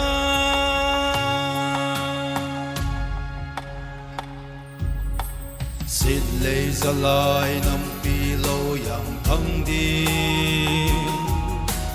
tung ging khung pi da pi pay pi có xem răng thầy lệ em thầy to thôn o yu te thà đâu tông son o yu te dây lan i gam lô so hen thâu vin i gam lệ nằm đi salvata salvata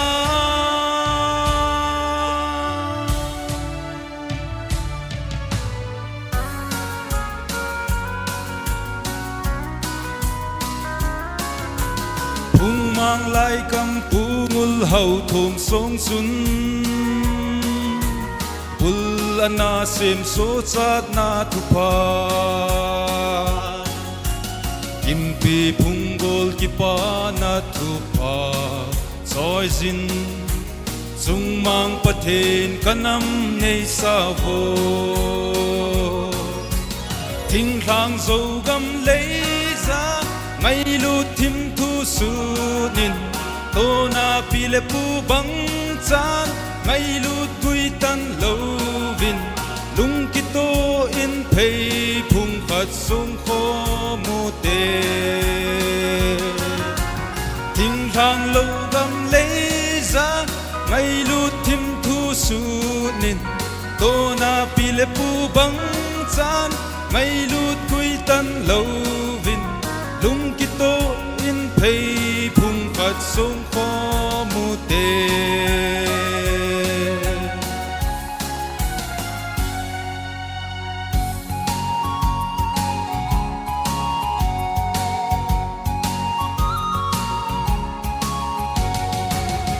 na pu palam bang chan la mu te hey sai koi ki oi hen pei chom ki chen in hey to na pu palam bang chan la mu te hey sai koi ki oi hen pei chom ki chen in hey lom thang ding pi mol bang ding mu te hoi ha hoi ha hoi ha hoi ha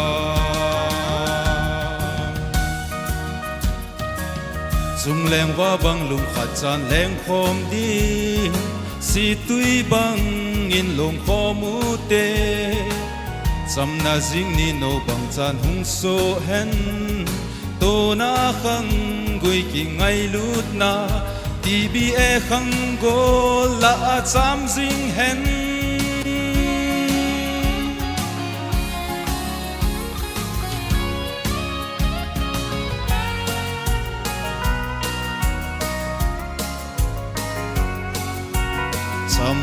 na hui khi thing khang gam hin si zo in sung veng sung ki pa zai lan lo hen at te a khang le khan no gol te dia ki pa na tai ko sing ni no bang chan hung so em se lo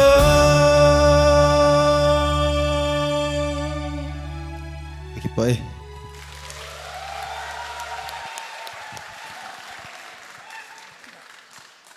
Tun serial number 1 na nasading Lun Lintang Sitlo Fellowship Group kan kowe.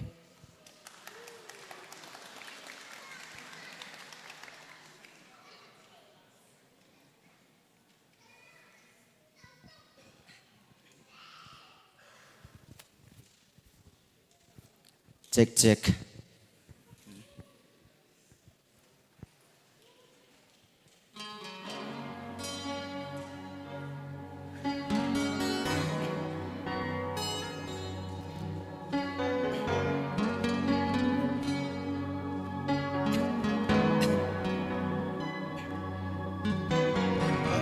Te chu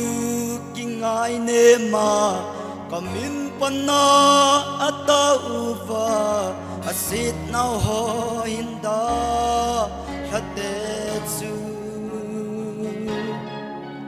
vana kunin anna ngai khang kating achon sit nau ngai daming ting agam chu sudam kit inge nun pakai ko makile kit ding igam si sa chu ding do tha kit ding in se tu pa choi zin amma bel ute pakai zin ei ko ve akoma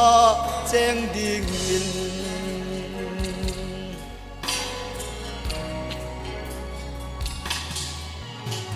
pathen na kingai nem an amma pan pi agal do ngam si pai phale hang san a holin ki do na pakai ki do na ahi zona chu pakai ya ko da hi zo lui ya lo pi ngun pakai ko makile kiting ikamu se sa chu ding do tha ki ding in se tu pa choi zin amma belu de pakai zin ei ko ve akoma seng ding in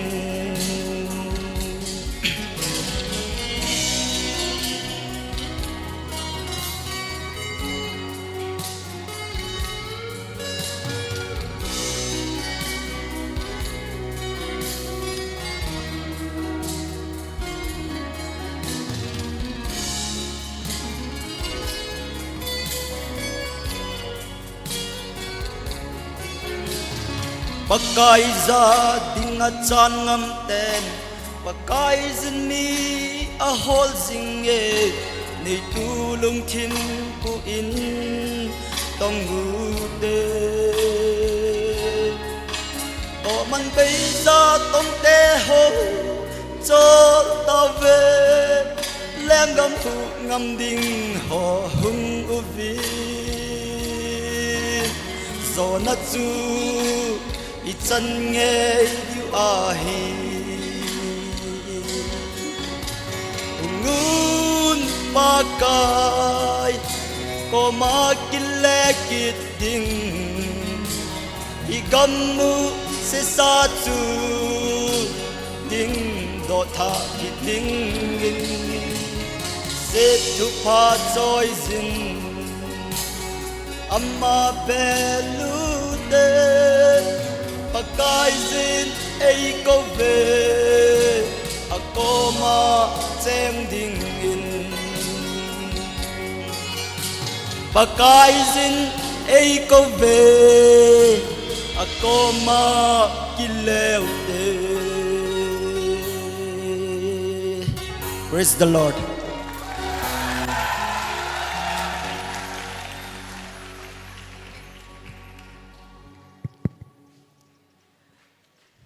tua la hin sa ho zo se su na bon cha Kevin na team so Kevin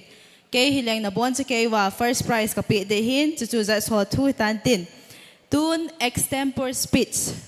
pan ki tau tin ama sa pen chu a hi le sepu hlovum faith group sepu hlovum faith group.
Boy na umziin tun group song a chikit tautin.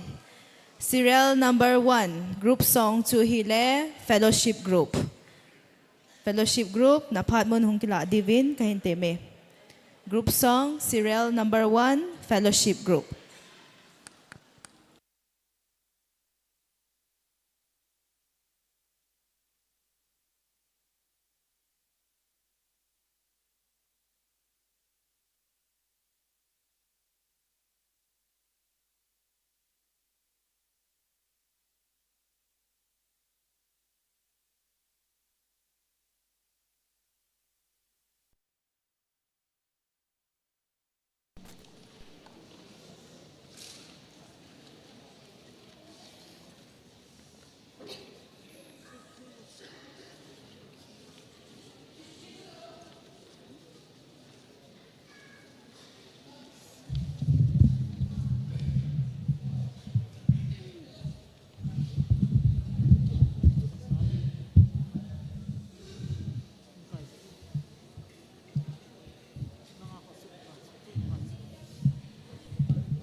Abana, serial number 2, witness group. Serial number 2, witness group.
Abana, serial number 3, Faith Group.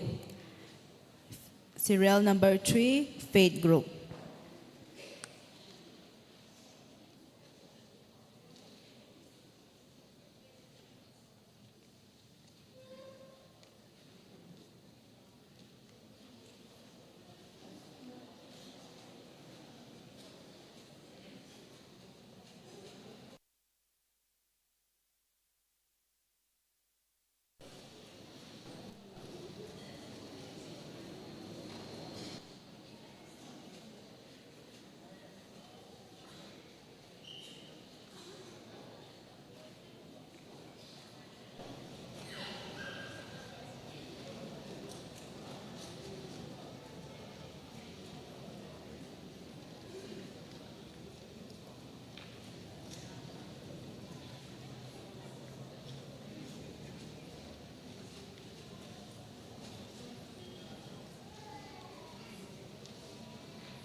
Abana, serial number 4, Citizenship Group. Citizenship Group.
Tun extempore speech to Pantauhitin. Serial number 1, Sepu Thovum Faith Group. Serial number 1, Sepu Thovum Faith Group. Aman ahin saiding topic chu hile. Eho. Ah. Okay.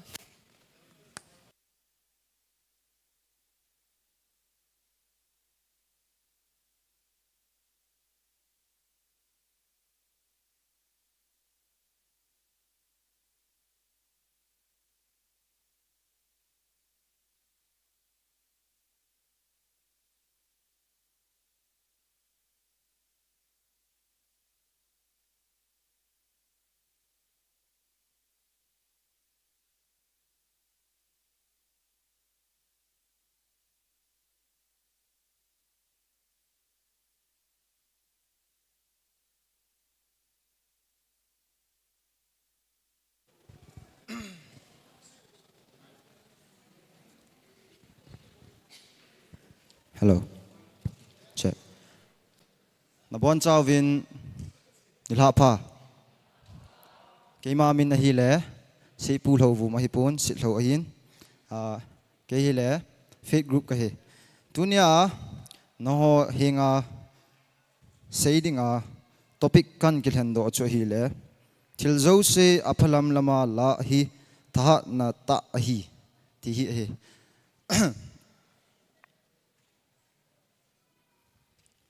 Pantangi til zo se aphalam lama la di ti dan chu to English pa nga ka sei le optimistic ti de hin hiti sei mana chu hin khwa chu aboi aha asa ki tu lo di ti na ipun ahin aboi aha asa itu ting le atham dan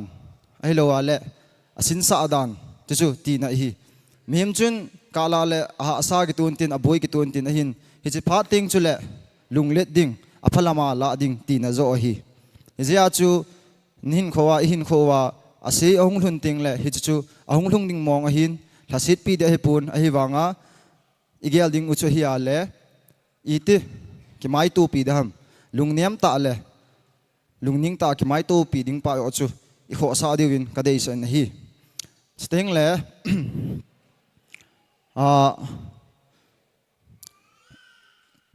khon khat chu tui akisuna hi le ake chan kisuna le ake chan chu ake chu empty lovin ake chu full hi tilang pa ko la the ngai sin hi chelung thim chu iput wa hi ale imalam milama ase tu ting aboi tu ting le asin dan elo wale pha asa sa dan chu agal kai dan chu ithip diu hi cheteng le katu sei hi abelap achai na dingin bible chang khat hin ta lang leng Philippi bungli changi na khun na bol cha chaw na sei cha chaw chu adi cha cha hen lang apha cha cha hi han ati hi chan tan ti ka ki pai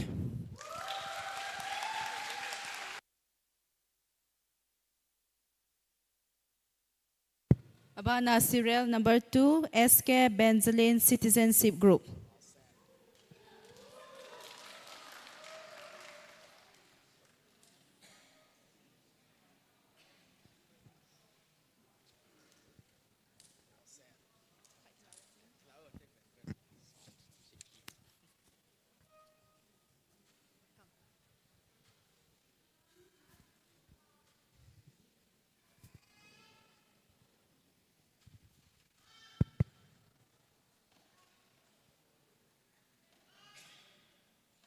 Hello. Kema min hile Benzaline Kilong ka group citizenship group. Tunya topic khan se di hile Christian khang tha khat dinga hodan thenga jine hi mantam ahi.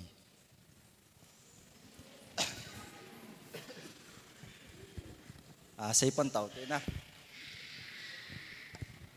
Masapenin jat so ka jana salam khan pe masapenin hi. Tuni eho khang tha te he. Ning kuma juga aksele hodan thenga jine tam pita mi win hodan theng lawa ti la ki zama na jine yang tam ta mi ve jong jo kho di po hi wanga chu e ho hi ti sai dam hồ đàn thế ngã gì này cái gì he alo pia he gà cái say lệ ấy ho hin decoration lang bo he atam zo hin decoration lang lo le sum lu di lo bo igel win na chu chu hi po he hồ đàn thế ngã cái chen he la ya ho in sunga commitment ki bol pa na chi pa he lo pi pen he la ya bon ke wa he win tam zo he ho in kin program ho yang he azao so ke hi ji win ga ki sei la to ai kham tha te hi za hi win e wa nga khu ji ni na ho tiếng le khun la ya ga ki sei la hop li la hop khat ka long hi zao ji po win na ji ya chu chi ho dan theng kin ho ang hi zao ngai jin chu tiếng le a phat na ga ki sei la ho dan theng a ki cheng he e le e commitment pe i partner nu ki te le chi ki ngai lu na le ti sei da ki lung si na se hi pon na Christian khang tha khat dinga ho dan theng a ji nei ti sei da e le e commitment yi pe tiếng le i partner nu to ho dan theng a la ya he ga ki sei la pastor pan e gop tiếng le khon ti sei da dam lai hen na nat lai ni dong le thi ka sin ki sei khuna chu khu he thu pi pe na e hoi atam zo he decoration hi lo le langa sota to ding hi lo le in program ma sota to ding ngap chalo wa akizam thong itam win chu chu hi lo ding a he ga ki sei le ho dan thenga ki chen chu sum tam pi lut lo wa yong ki chen the te ga khana ni ra ho in kai khom ham khana yong na sot des ga ki gop yong chu jong chu ho dan thenga ki cheng ki tho tho e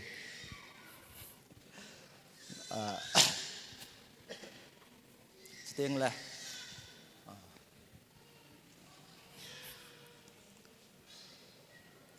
chân chỉ tàn tê cái chụp vậy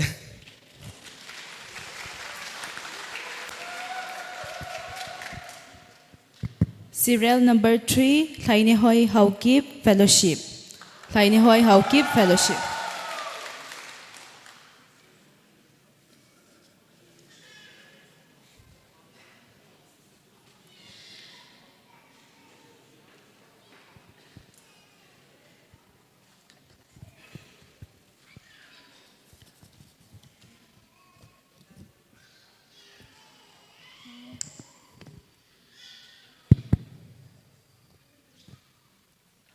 Cái mà mình thấy này hơi hậu kíp fellowship group mà bắt cái cái mà cần xây đi cho hi lệ youth lam kai khat to member khat ki ka ki goi job na chu itabang hi ngai em akiti ichina ding hin ama spainin kan sei nun cho hi lệ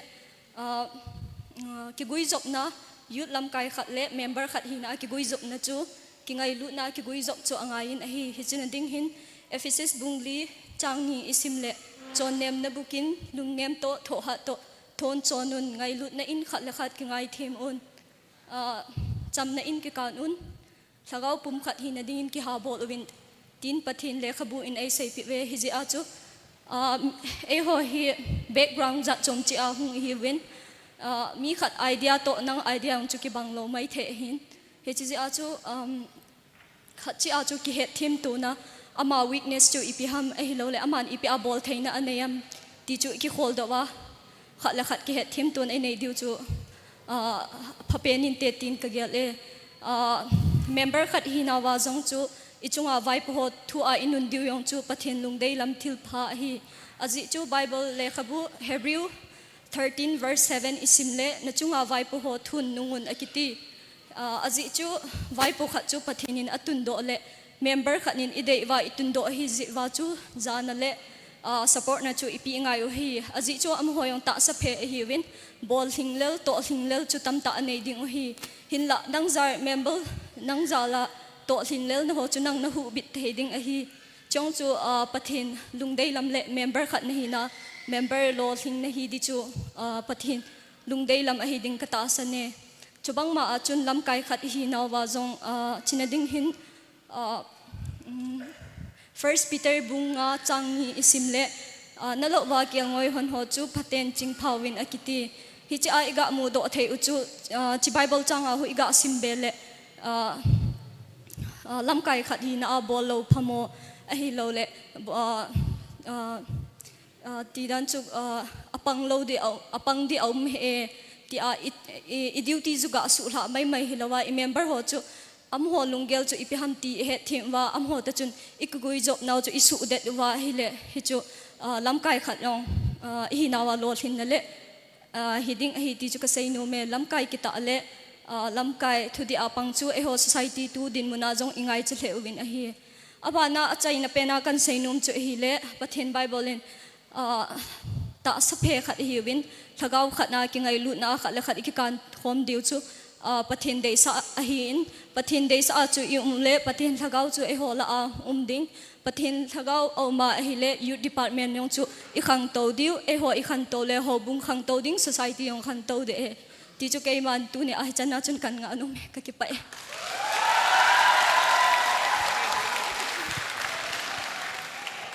Serial number 4, Pawolin Thawum, witness.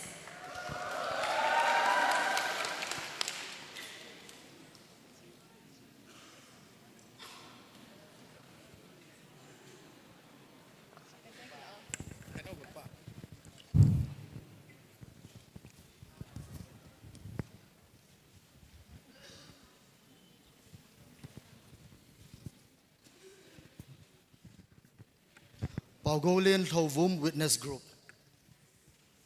Tunia keima topic chu hi hi le ho bung dinga khang tha ho hi ipi hiu vem.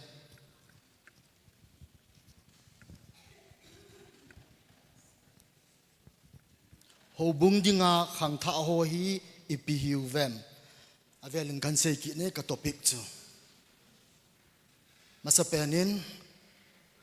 khang tha te hi hoilai mun hi zong le poimo pen a hi in khosung hian veng sung hian hoilai kiloi khom na hi zong le khang tha te pan la lo na chu lol hin na zong umbe se lo a hi lowa a hi le khununga dinga zong pro iti sei da ha aphachum ding ai lo le an lamkai thei ding lamkai alui sa ho hin khial ding khosung veng sung kiloi khom na I organization ho lang tu hian lang social lang tu wa zong le ama ho bia chu zong thei lo chu ting le lamkai lui ho ong ki chai tiang zong le khang tha ten ama ho ma ban chu an zo du an kalson pi ki diu hi ze in ama ho hi ho bung sunga ngong poimo win chu le social organization hian lang youth adang dang ki loi khom na CSO adang dang wa hi zong le ama hi poimo a hi ve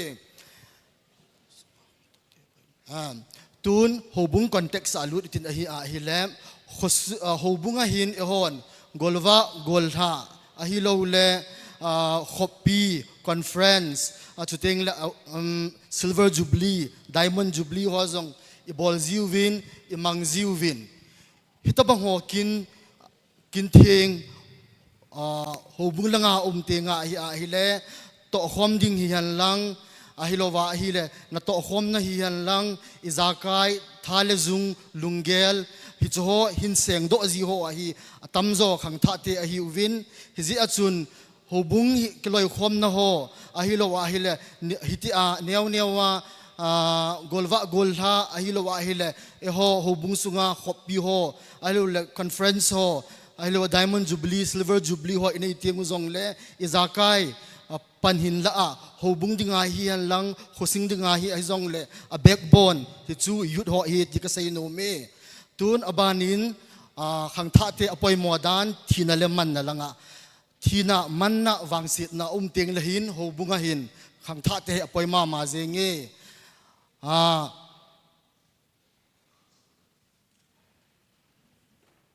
alo theilowa zana kivuina ding program ho ting zong le hitabanga chun khang tha ten ato atham ho asep hlawin hlan lang adeluvin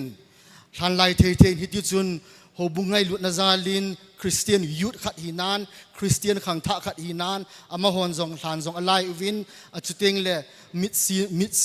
singte athite lunghem pi ke thopin dingin zong ama hon zong hitabanga chun zan khowa helin pan alawin athamonu ve tiong ka sei nom ki ne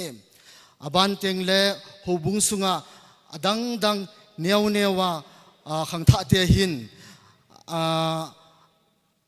ทัศมโฮอลิงไวโฮฮิโลวะฮิอาฮิเลฮิตบังอาจูโฮเลกุดซงนาซาเบเสตโลบอยนาฮาสันจะจุมซุมนี่จีอาอามโฮซงอามวันฮิติจุน organize อบอลูวินyouth ฮอน organize อบอลูวินอวิลูวินอติลโคอุวินฮิติจุน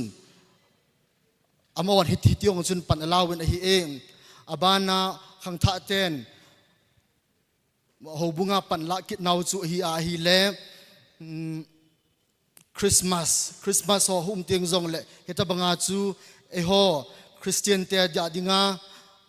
celebration ที่ดามไอโลเฟสติวัลที่ดามไอโลวะฮิโลกอลนกวังจูไอปุยปะกายยิสูเอโฮทัดดำทัดโดดิงาทัดดำดิงาเลียหงเป็นนะนาวเลียนาวเซียนะหงเป็นนะฮิจิอิมันเตียงอุซงเลฮอนคริสต์มาสดุงวซงหินฮิติจุนพัดกิจานปันอิลาวินแบนสโลโฮฮิยันลังเดคอเรชันโฮฮิยันลังอิซากายoperation worship teamฮิยันลังอีพีฮิซงเลฮิตบังอาจูฮิจิโปรแกรมโฮอิกินมันนาวจูอลอหินเทนดิ่งินซงขังท่าเตนคริสต์มาสไอโลกูดฟรายเดย์ไอโลอีสเตอร์ซันเดย์ฮิตชัวซงจุนปันอิลักิดวินอฮีสุดท้ายเล่ขังท่าเตะหูบุ้งซุงเล่ขุสุงาอภัยโมดันจุยาอีเล่เวทสานันเมย์2023เมย์เตเล่กูกิกาลตั้งกันเตะหุ่มพระนัจุนอิโซปิวภายหลังอาเจียงหัวโจเสียจงลุงจิงตาวินเมลิวันอันเองบอลตาวินอโมหัวจงขสุงแวงสุงอันดาร์ตาวินฮิตเจ้าจงจุนขังท่าเตนนัสตะอินปันอิลักิดูวินอิมุดูอินเนออิบัตตานูวินจานขังจานไวซินงะโกลังเมมเบอร์หัวโจเซนฮิตอาจูหุงไวลุงโฮอิโซปิหุงจามโดโฮอโมหัวอิเลมูวินอิกิโทปิววินฟูดิ้งเชลเตอร์อะคอมโมเดชันคลอดิ้งอิเปลฮิตจุนอิ provide กินอฮีเองอบานาขังท่าเตนโฮบุงซุงขสุงาปันอิลักิดนาวจุฮีอาฮิเลขสุงาอิติสัยดะฮัม emergency อาฮาวสโฮอากูนาmeeting อาฮิโลเลขสุง meeting ฮออมติงเลฮิจิกสัยโลนฮิพิฮามิติอาฮิเลขังท่าเตฮิติอาฮิเล BYF โบอาฮิปวยนะ MYC ยองขังท่าเตอาฮินฮิตบังอาจุนขังท่าเตอบาอาอิกีหกนาวะyouth department MYC ลำไกนันุยา youth department เอาหมอนอาจจะบังอาจุนอามาหัวอินซองเบนโซกงวินอาจุติงเล่เนวายโฮมินอปังวินอาจุติงเล่หุงกิขบนามีติงาหุงไวลุงโฮอามาหัวซองพัดกิจานฮิติจุนอาศิสาวินเออาจุติงเล่อบานักันเซเบนอมคิดสุฮีอาฮิเล่ตูจุงกาลาอาทิโฮมีตั้มปีขสุงหินอาหงคิปลุนินฮิตบังอาจุดบังคัดเล่นิหาลังบังคัดเล่ศูนย์ลังบังคัดเล่จานลังอาฮินฮิตบังอาดินมุนจุติงเล่ขังท่าเตนฮิติจุนอิติโกความคิดอุวินอามาหัวจุอิเลมูวินอิสิสาอุวินปนิคูวินอาฮิโลวะอาฮิเลอาทิอมังเตจูพัติจานอิสิสาอุวินอาใจนักเกียร์ภายจังวาร์ซิมิทรีลังเกียร์ยองปันอิกาลาจีเวตีขังท่ายุตเตนหูบุงสุงาขสุงาน้ำสุงาปันอิละนาวสุกกันเซเบกิดเออบานายุตเตนปันอิละนาวคิดจุอิพิฮัมอิติกิดนาอาฮิเล NREZS cleanliness or inbol tengu zong le aveng venga ipi bol wam itiket wa hila khang tha ten e hon zong lam khosunga hausa upoho seidung zuin iveng cheu e khosung cheu e kisu thiengu win hitabanga chu cleanliness lam civic sense sanitation lang khosung vengsung thien na ding hui thieng hung na ding izakai nom ta idam theina diwa zong pat ilakit win hi enขังท่าเตปันละนะฮิเลียนมาเจียงินขังท่าเตฮิ English proverb มินอาศัยมาบังอิน Youth are the pillar of the nation ไออินขังท่าเตเบียจูอิมาโคfuture เทโลเอฮิจิอาจูขังท่าเตโตอดิ้งทำดิ้งเตียงเล่ social ลังเฮียนโฮบุงลังเฮียนฮอยลาฮิจงเล่นังเลเกยกิจโตโปเตจะโกโตฮิติน ke beya ima hi thei boy nang beya ima hi thei boy takhat win lungkito ta in panutin khosung ding hobung sung dinga panlaw kete chutilaw hen inu sun che uzong nom ding hobung zong nom ding khosung zong nom ding a hi kachai na nom chu hi a hi le let's work in unity let's work it with team spirit let's work with unity kachipa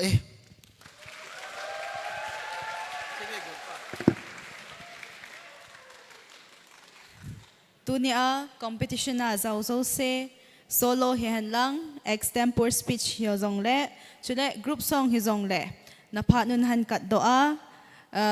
na kil lwa phat na pi do za lovin na bon chung che in ki pa thu khain sein chule pa cha na sangta ka hin piwe declaration of results umasangin holim phat hi special guest la invitees ho akuna hong ding hin tun ama ho na phat mun hong kilo dingin khain teme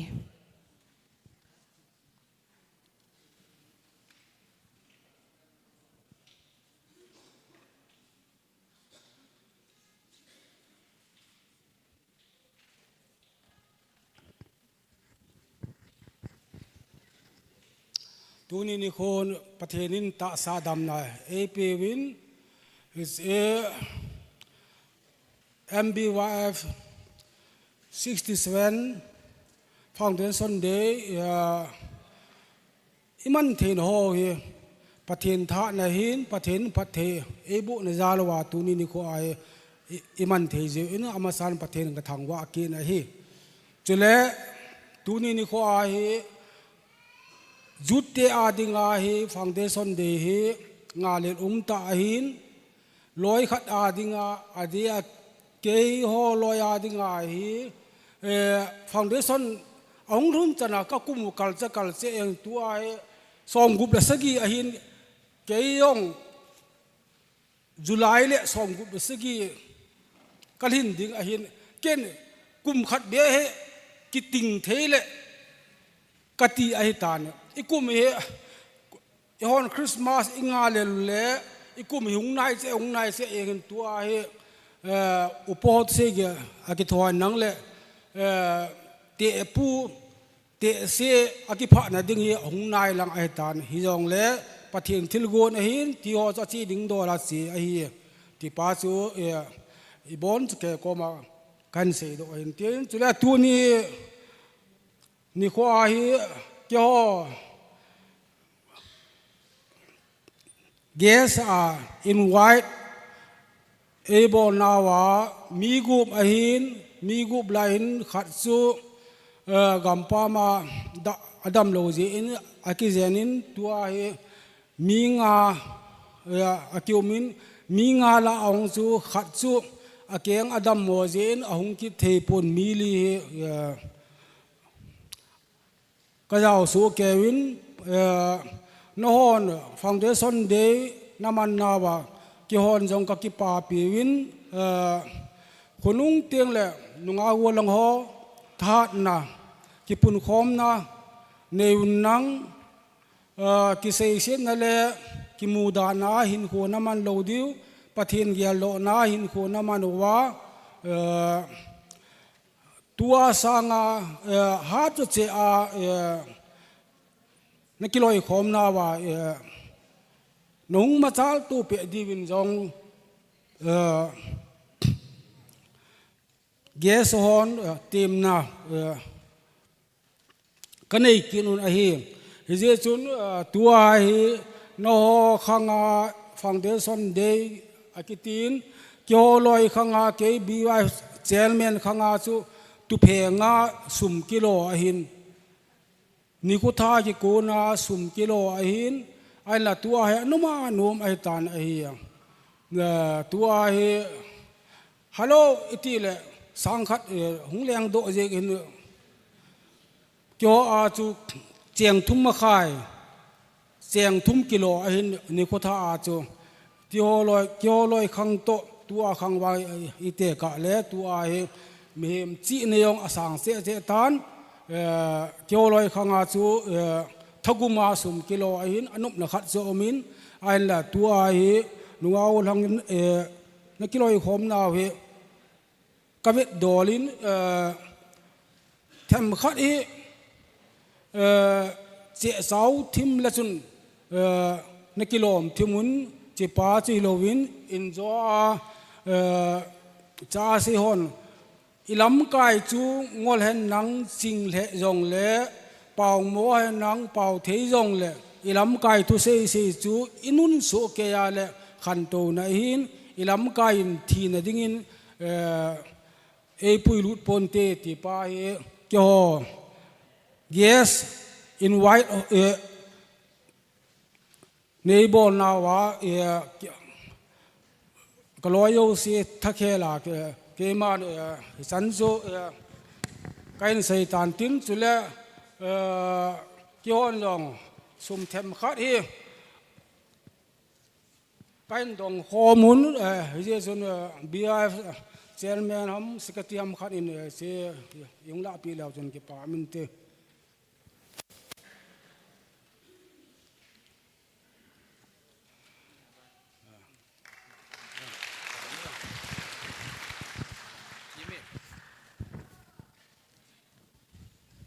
Tuahi declaration of results che jachon an la deu hin declaration of results to prize distribution hi hungchi khom de hin tuahi result phon do phat hi jacho khuna khan pitan hi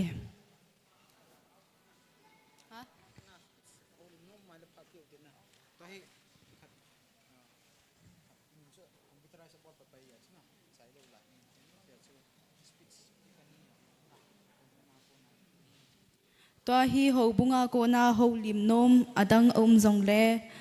phat a khonge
Chom cha ke ma hung ho liming kating tunini kho pathenin MBYF te to gona noiza pathen henga na taw na te ho pathenin ni kho phata e pi wa program ho zong aban na hitabanga he pathen ma puina zala competition ho ge ya hitabanga pathenin pathen thlagau ma pui na hoya ichan naw chungin amasan pathen thangwa na kahin pe na he tuni ni khu a som gub la sagi chan na foundation imu the yu hi ngai tu al kidang ta pathen phat na te ho hi nunga go thang ten pathen phat na te ho hi imu uvin pathen phat na te ho hi sim jing the jawin tuni ni khu foundation de na hen man na dingwa hichini khu masanga na ho jong laki hil na ho ni tha teng le hitabanga chu ta sa azong kisu gim na ne juwa pathen lo pi na ding pathen wa choi na ding pathen min dop sang na dinga hitabanga nanaki gut na ho tu ni som gup la sagi chana foundation nunga gu hang te ho zo sen hitabanga chu pan na hin la wa lo hing ta hi chi program ho yang hung chi the naw he na ho zal na ho na unity na hi zal ti pa he mu do na min hi ji chun khang tha nunga go lang te ho zo se chungin jong ki pa thu kan sein adia som gu blasagi foundation man na ding a hin aboi di se chu lam kai ho a hi in hita banga organize na hin bolwa hita banga practical ta hita bang thlai na ding hi hen sei ding hi hen to ding hi jong la na sa ta pan na hin la naw chunga hi tuni ni kho hi hita bang foundation day thupi ta iman naw no zala lo thing a ti pa kan se do nomin tunin khang tha te ho zo sin tuni ni kho pan na la na ho chunga hin ho bung langa konin na chung che wa ki pa thu kan se ju in he mabana zong BYF hi pathin phathei bu changin tin mabana zong hitabang hichi sanga hoi zo le phazo a hi foundation de ho zong iman ki ding hi gal dot ding wa hi tukum som gup la sagi chan na hin som sagi chan na platinum zong hung nai thima hetan hi cho a zong hin na sata a pan na la wan hung ki gu jing diu ikitiam naw hobung langa kuna ki pa thu sei na to til kho na ka hin se na hi chan chu tan te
Tuni sun pana abibia kitet na ho pulha na hindi uhitin ilungut he so kay ding ta sa naumin asa ho yung athemin angay ho zong ngluta angay awin tim thi so kay zing awin koi group hin la in ti hi ilungwa igel dem ka do nombin ama sa penin hichilanga witness group citizenship group ho ahin chiting le faith group ho hin tuni group song competition na group song competition kitet na hichia hi koizin lantena ti bai najigin char bai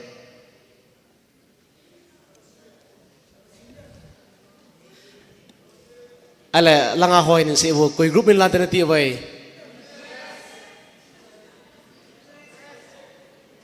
ha se wo ka sa the he ha citizens na ti hom citizenship dong te win witness dong te win ai pele langa hi them khat gun to lai jin phat kan la hin na nunom de ngang chong lim diu hin tin hilaya hin max score ho hi ki comment tan ki hin ko na la ham ti hi kamu chen tan khat ve hin sim phung ka tin na serial number 4 Serial number 4 hon tingai win lang. Soprano 26, harmony 19, bass 14, dictation 22, tenor 23, performance 24, contralto 23, dresses 22. Abang kinin, tisu aneti hisap tahu na. Abang kinin serial number 2, soprano 25, harmony 18, bass 16, dictation 25, tenor 23, performance 23, contralto 22, dress 21. Abang kinin serial number 1, soprano 27, harmony 16, bass 14, dictation 23, tenor 22, performance 23, contralto 21, dress 22. Chia kasim hai mai 3 na. Serial number 3, soprano 27, harmony 19, bass 16, dictation 26, tenor 21, performance 22, contralto 23, dress 23.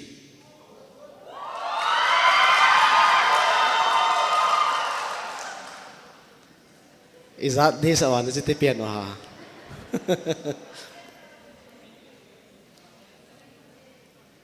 Kecil tay, lihat dia bay. Anda jikut so okay dia tak sana min. Nanti nanti so okay saya min. Abon bonin simtang ketian na. Serial number 1 hotun. Agom gom mamu zat tu hile 168. 168 movie. Chuting le serial number 2 hohin agom goma amuzat chu hile 173.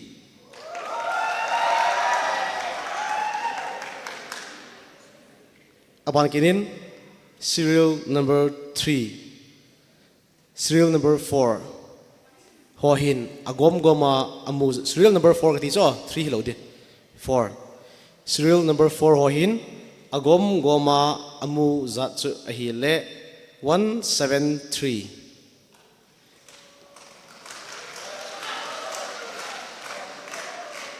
Aban kinin serial number 3 hon agom goma amu zat chu hile 1 izat he ha sewo 177 na.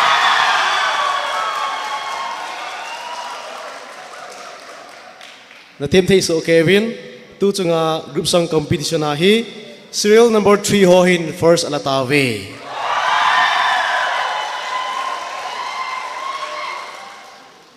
Aban kinin second hi group ni umin appoint hon akibangin amani hi second hi hon de he na.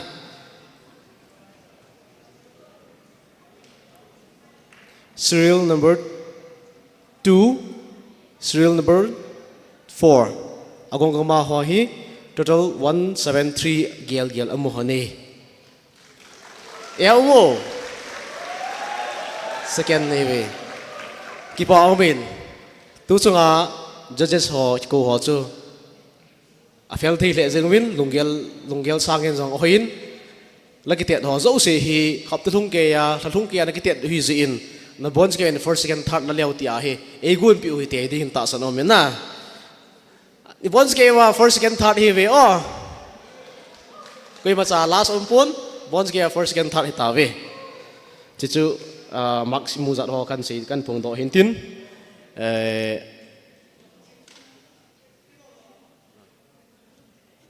echi third group song competition na third la serial number 1 ho chu hingdo pi dewin kan tiam ve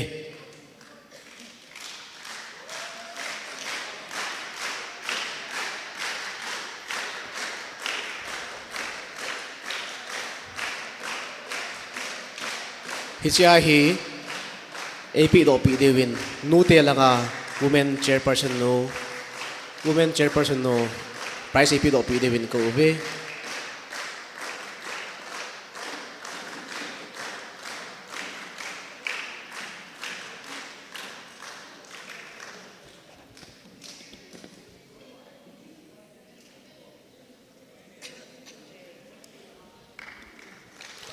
khut beng so ke te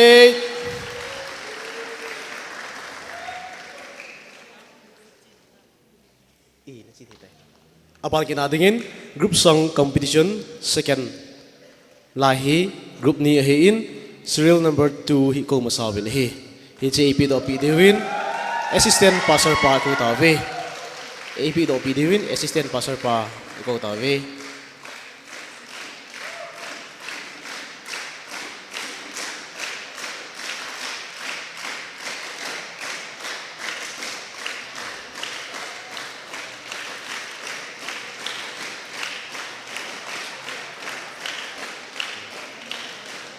Apal kina dingin second mama na group song competition second serial number 4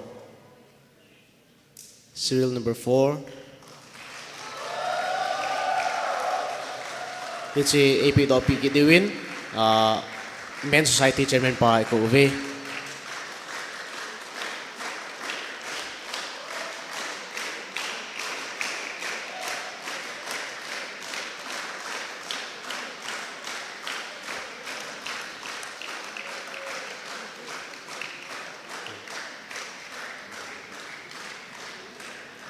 Abang kita dingin group songa champion first hin laho hin si AP do pi de win pu let lane guest hola special guest hola pu let lane ing do pi de win kan ko ve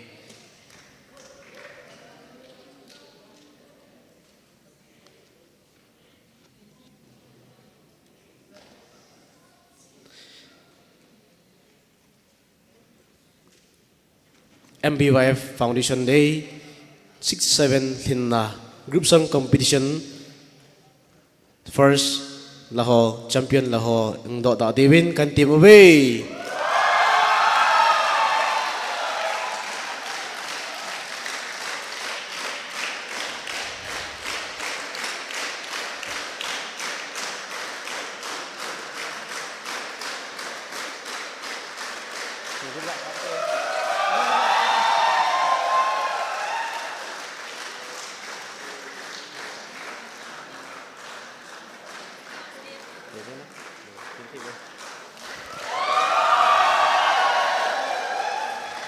Anomin, ikipaso Kevin, Yvonne's Kevin, itim so Kevin. Cicu keho pat mancan cu hintin, abana dingin competition items dang ho. Cila kita tahu itu.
tun extemper speed sa phong do tau tin result ho extemper speed sa chu first to serial number 3 hin ama hin 9 mark amuin 16 oh sorry ki go ma dan in 16 amuin tun serial number 3 kan ko vin hi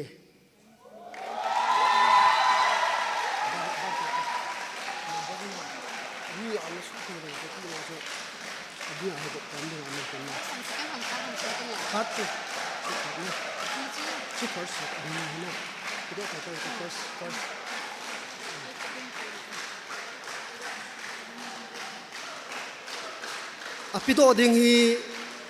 pu thang len bang aman hin pido pe lo phan te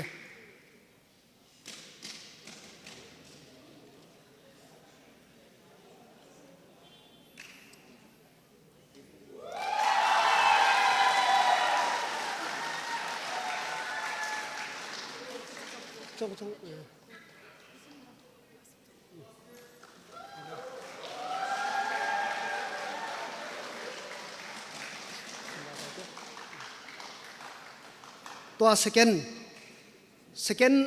second hi serial number 1 hin ama hin mark amu zat hi number 11 tun price hi ho do pi divin pu sk hemin ko win hi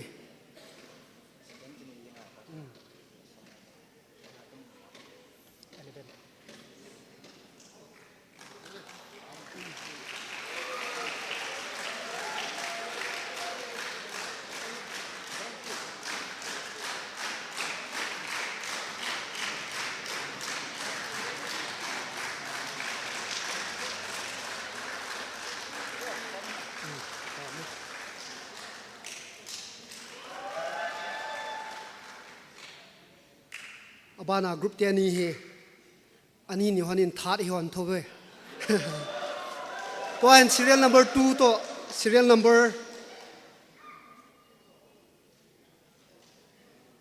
number 4 kan ko win he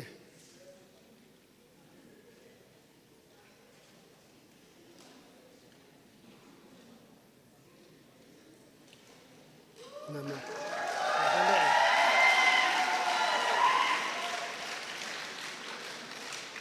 easy ini serial number 1 han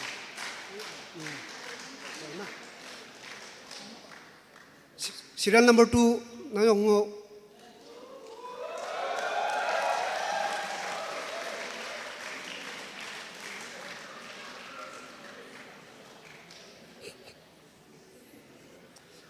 price he hop do pi divin he sei pu kan ko vin he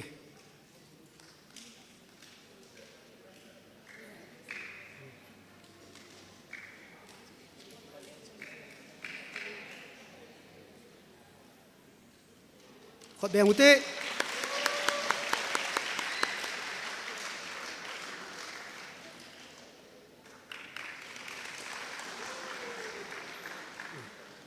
ke phat hi chan chutan te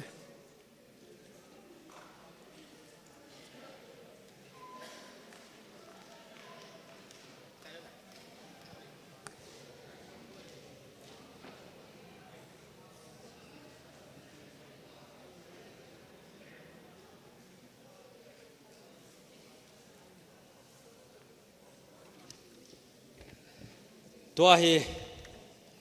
ingal pen to solo comparison aso hide tai itp do ham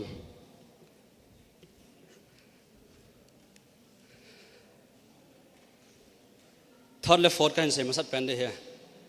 first le second so som khan anaki gal thonen lang koi nahi thon dham third le fourth na ding hin serial number 1 le 2 amani hin 174 le 175 amul hone enjoy do vo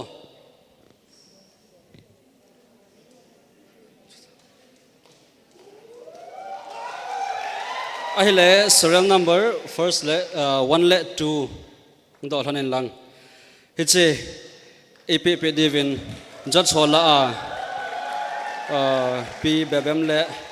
Golhang Gogo Amani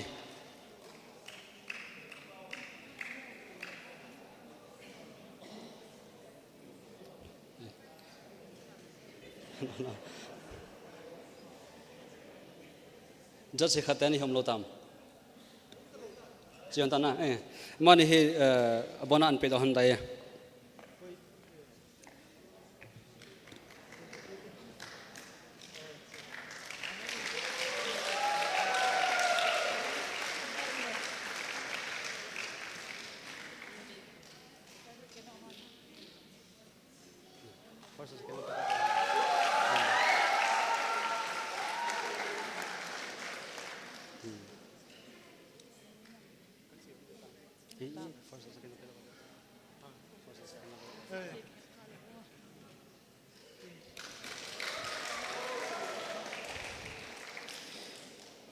Tua second hitting ako igin sarvam.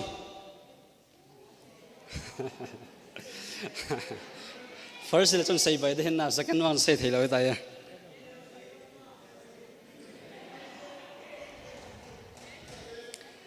Serial number 3 hin 186 amo total la. Serial number 4 hin 1 Yadam 177 amoy ahila tu namasan tharna dingin serial number 4 iko dove athum channa dingin ama hi second prize serial number 4 second prize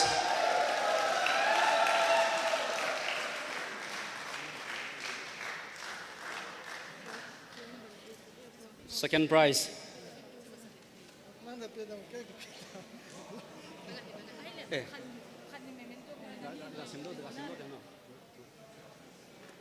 Athui khatve hinsim lang ilim kila hon lai penen The 67 Modbung Baptist Youth Fellowship Foundation Day 2026 theme The Lord is my banner Exodus chapter 17 verse 15 Changlasa thangwa le wa choidia lom pathen chu nahi amiten awa choidia laltona a towa ahi thangin hau thovum kum 67 channa thlapul nisim gup Modbung Baptist Youth Fellowship Foundation Day ni kho a changlasa ketenna achung nung ani channa hina mel chin a ki pe nahi ongei ta le ngai no umta lasa na lamin pathenin namapuizing tahen Executive MBYF 2026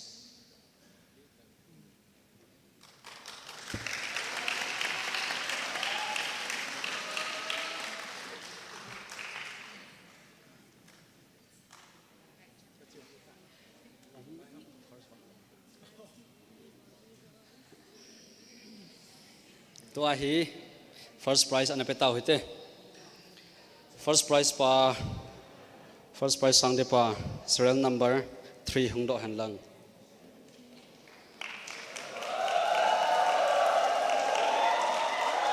ki pa piso ke ute khod haben bangte ama hungki go jing line The 67 Modbung Baptist Youth Fellowship Foundation Day 2026 theme The Lord is my banner Exodus 17:15 changlasa thangwa le wa choidia lom pathin chu nahi amiten awa choidia laltona a towa ahi zangmi sei kip gen kum som gup sagi channa thlapul nisim gup Modbung Baptist Youth Fellowship Foundation Day ni kho a changlasa ketenna achung nung pen hina melchin a ki pen hi ongei ta le ngai no umta lasa na lamin pathenin namapuizing tahen Executives MBYF 2026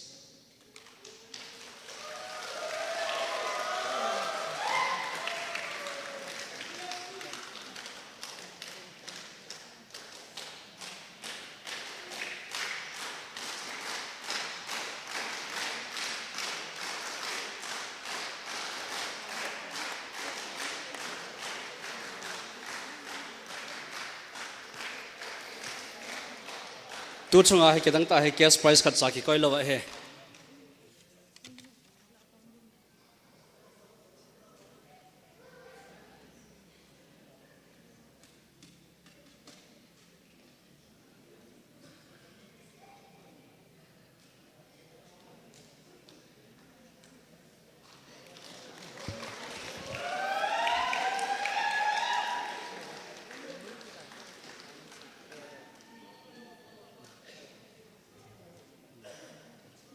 ke pau me ke ma phala na chan chutan te Aki sa na lang ihunggay tawin. Vote of thanks masangin. Mabung khang thate zose. Kitet na lasu asa diuhin. Mabung khang thate zose. Group zose. Nabon si Kevin stay sa hongdo win lang. Kitet na lasu. Nakitet na lasu hong sa leo chun pante.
Hello, hello. Khang tha te jo si to so ke tin pat chai na lang chong thing tan ki pa thil pi do ding neu khatam na lai jin chi hin go ing ka tin hi chi ki pa thil pi kain pi do ma sangin khang tha te zo se koi ma cha in lang chi le helin in zo ten le ji khen le hin ema group chi a hi kha kan na ki tha diu photo session pat di hi ti chu kan se hin tin chu jing ting chu le hi chi kan se masat pen hi fellowship group sorry hi chilangai panohitin citizenship group min hin panintin aban teng le faith group min panintin aban tel langai ang kitol ki dehi photo session phat pama am dehi shooting le ilayang am dehi aban kinin photo session lam kai zo si yong lim kha ve ne kila kom so kai deu he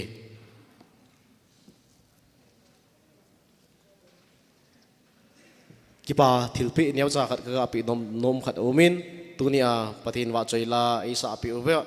pathin wa choila isa pi uwa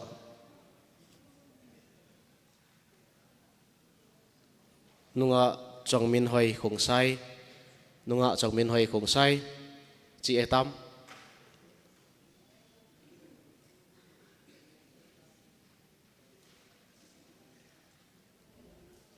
nunga chongmin hoi khongsai chi atai moi ako le achi yong le na zo tel le ngai to tau hitin e chu ban chi ke tau hitin e lam kai hon zo tel le pe ta vin te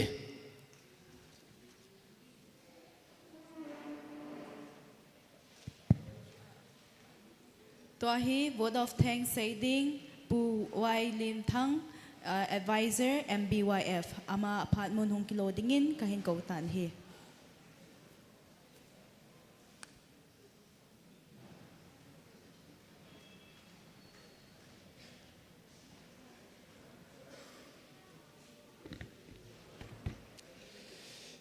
tuần hát săn kia đâm này ní pi wa pa pa thiên thang vậy hẹn nắng word of thanks thì chú cái bạn wa pa na chú cái bạn thu xây riêng cái hin rồi lệ chạy này dingin dunia event kai go luôn pa thiên thuai thì ho pau hi in tiếng lệ chief guest ai go pau tiếng là guest of honor function president tiếng lệ special guest tiếng lệ rất sai pan pi ho chukil lệ women society hanang men society lam kai ho tiếng là house ho na chung chewa no ho zalin papa then ka thang wen he tuna program lol hin na hi khang dong ti han tabang hoin gong jong le to kan se ho hi om lo wai le program chu chi la thei lo de hin hi la no hi chi program ho nei su bu het pi je win advisor khat hin nei na chung chewa ki pa thu kan phong in he tiếng lệ nunga gul hang ho cái pa the riêng in cái kinh sát khel lam pein mi jong na tam the vin la sao na them the vin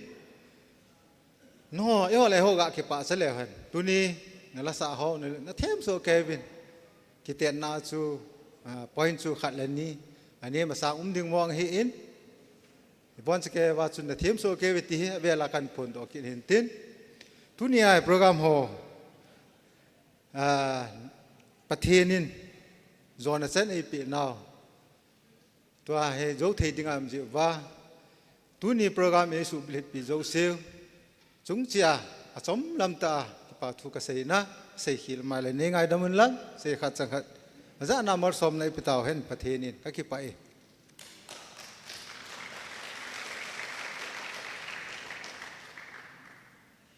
Tunia program lolhin sela ikisai thei nau hi nunga go thang gampama ho sum le pai hian lang ina ho thale zunga pangho zo se na ho zal hi ze in na bon chau chungin ki pa thu khan phonge to hi phat khum khan dinga tauna assistant pastor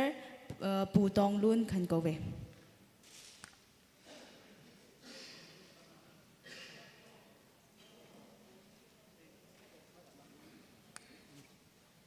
Pastor pa chu benediction ading hin ko win lang chumasangin kin tubon khat kan ni nomin pastor pa onglu tingle hin ko do win tin kum khana taw nei man ting leo bo chawai din so ke diu he tunin ingai lu chang ho special guest ho hin former leaders ho hin hobung lam kai ho hin tunia abai lam pe na hin sei jing lang bet sin ki be ho zo se hi ki pa se la taw nei man chai ting leo nu te hon an kong asem pe wen bu ne khom wa in lam si ikile tu he steng le khang tha te ho zong om thei chan yung wa na to ho hi bol wa hi chi na to I bol ho zo teng le pham so le nan ji a ne te hi zong le ne thei zong le ne wa to thei zong le to di hi ti hi khang tha te ho zo si kan tiam na le khang taw na kin he steng le ni tha pha ting zong le jing ni khwa loinu gol ha na ding program a he la office mana la jil nai nei ki diu hin hi cha jong pang thei chan pang ki dingin tiam na la taw na kan nei in patheinin program ho zo si kum kha thei ya angai lu na wanga along se na wanga pha zon ho ipi zein pathin thangwa na piutin pathin lo pina chu tu ni ni khwa I bol ho chenga ko ne hin hong kilang jing ta hen ti chu chai ne ka sei tan te ka ke pai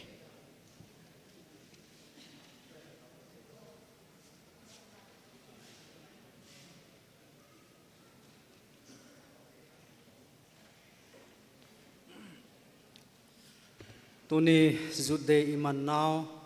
som sagi la chan na pathenin zon na chan ge ai pui naw chungin pathin thangwa na ke man ne nge ding so ke te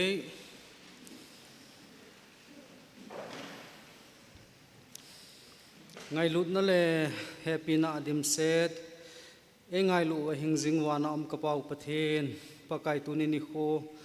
nangin ni kholo pi ta nang ma nei pi uwa tuni som gup la sagi chan na youth day kahin man naw sunga boina la ha san na ya chom chom damawe sit na zo si akona nang ma nei chom khenwa nang ma wa choina la kan sa khom naw chu teng le na thua ka hong ki hil naw hi hen lang competition zat chom chom kahin bol na te ho zo sia nang ma thagau thing in nei pan pi win zona chan ya nang man nin pui lung ta ji win na ko ma ki pa thu sen thangwa na sang pen nang ma kahin pi win he khang tha te ho zo si jong pakai nang ma in thagau thing in ama ho zo simang chajing in lang nang ma lo pi sa na hin khu aman theina dingowin a fellowship ho jong pakai nang man phat thei bu in lang phung bu ding in jong na ko ma ka hung taw na he zona nei pi ta ji on namin thang wa ichulai kon hong ki khen do tawing kating na thagau thing pi na nei chan tawin tin e hu hing pu ka pakai jesu christa mina ka taw he amen.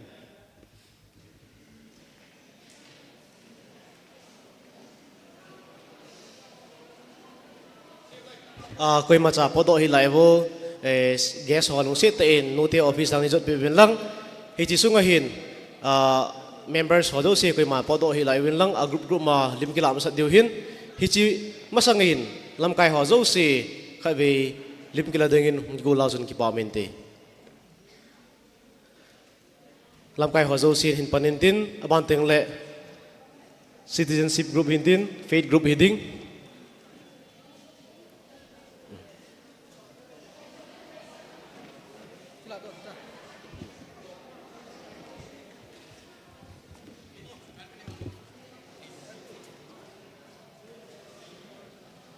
advisor pujang ingzao pila ki pamente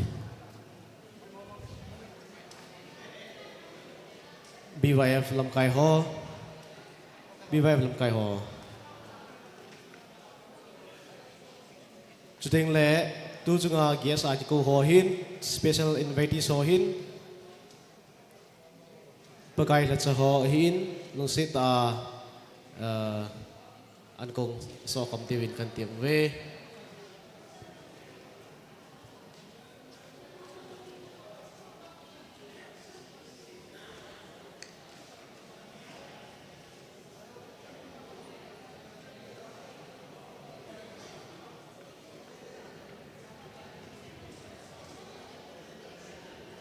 media team please. Media team please.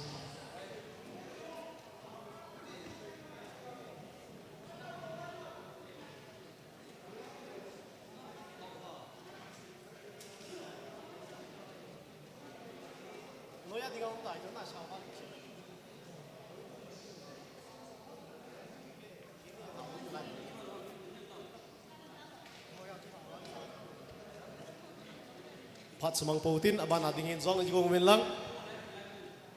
sawal dah chu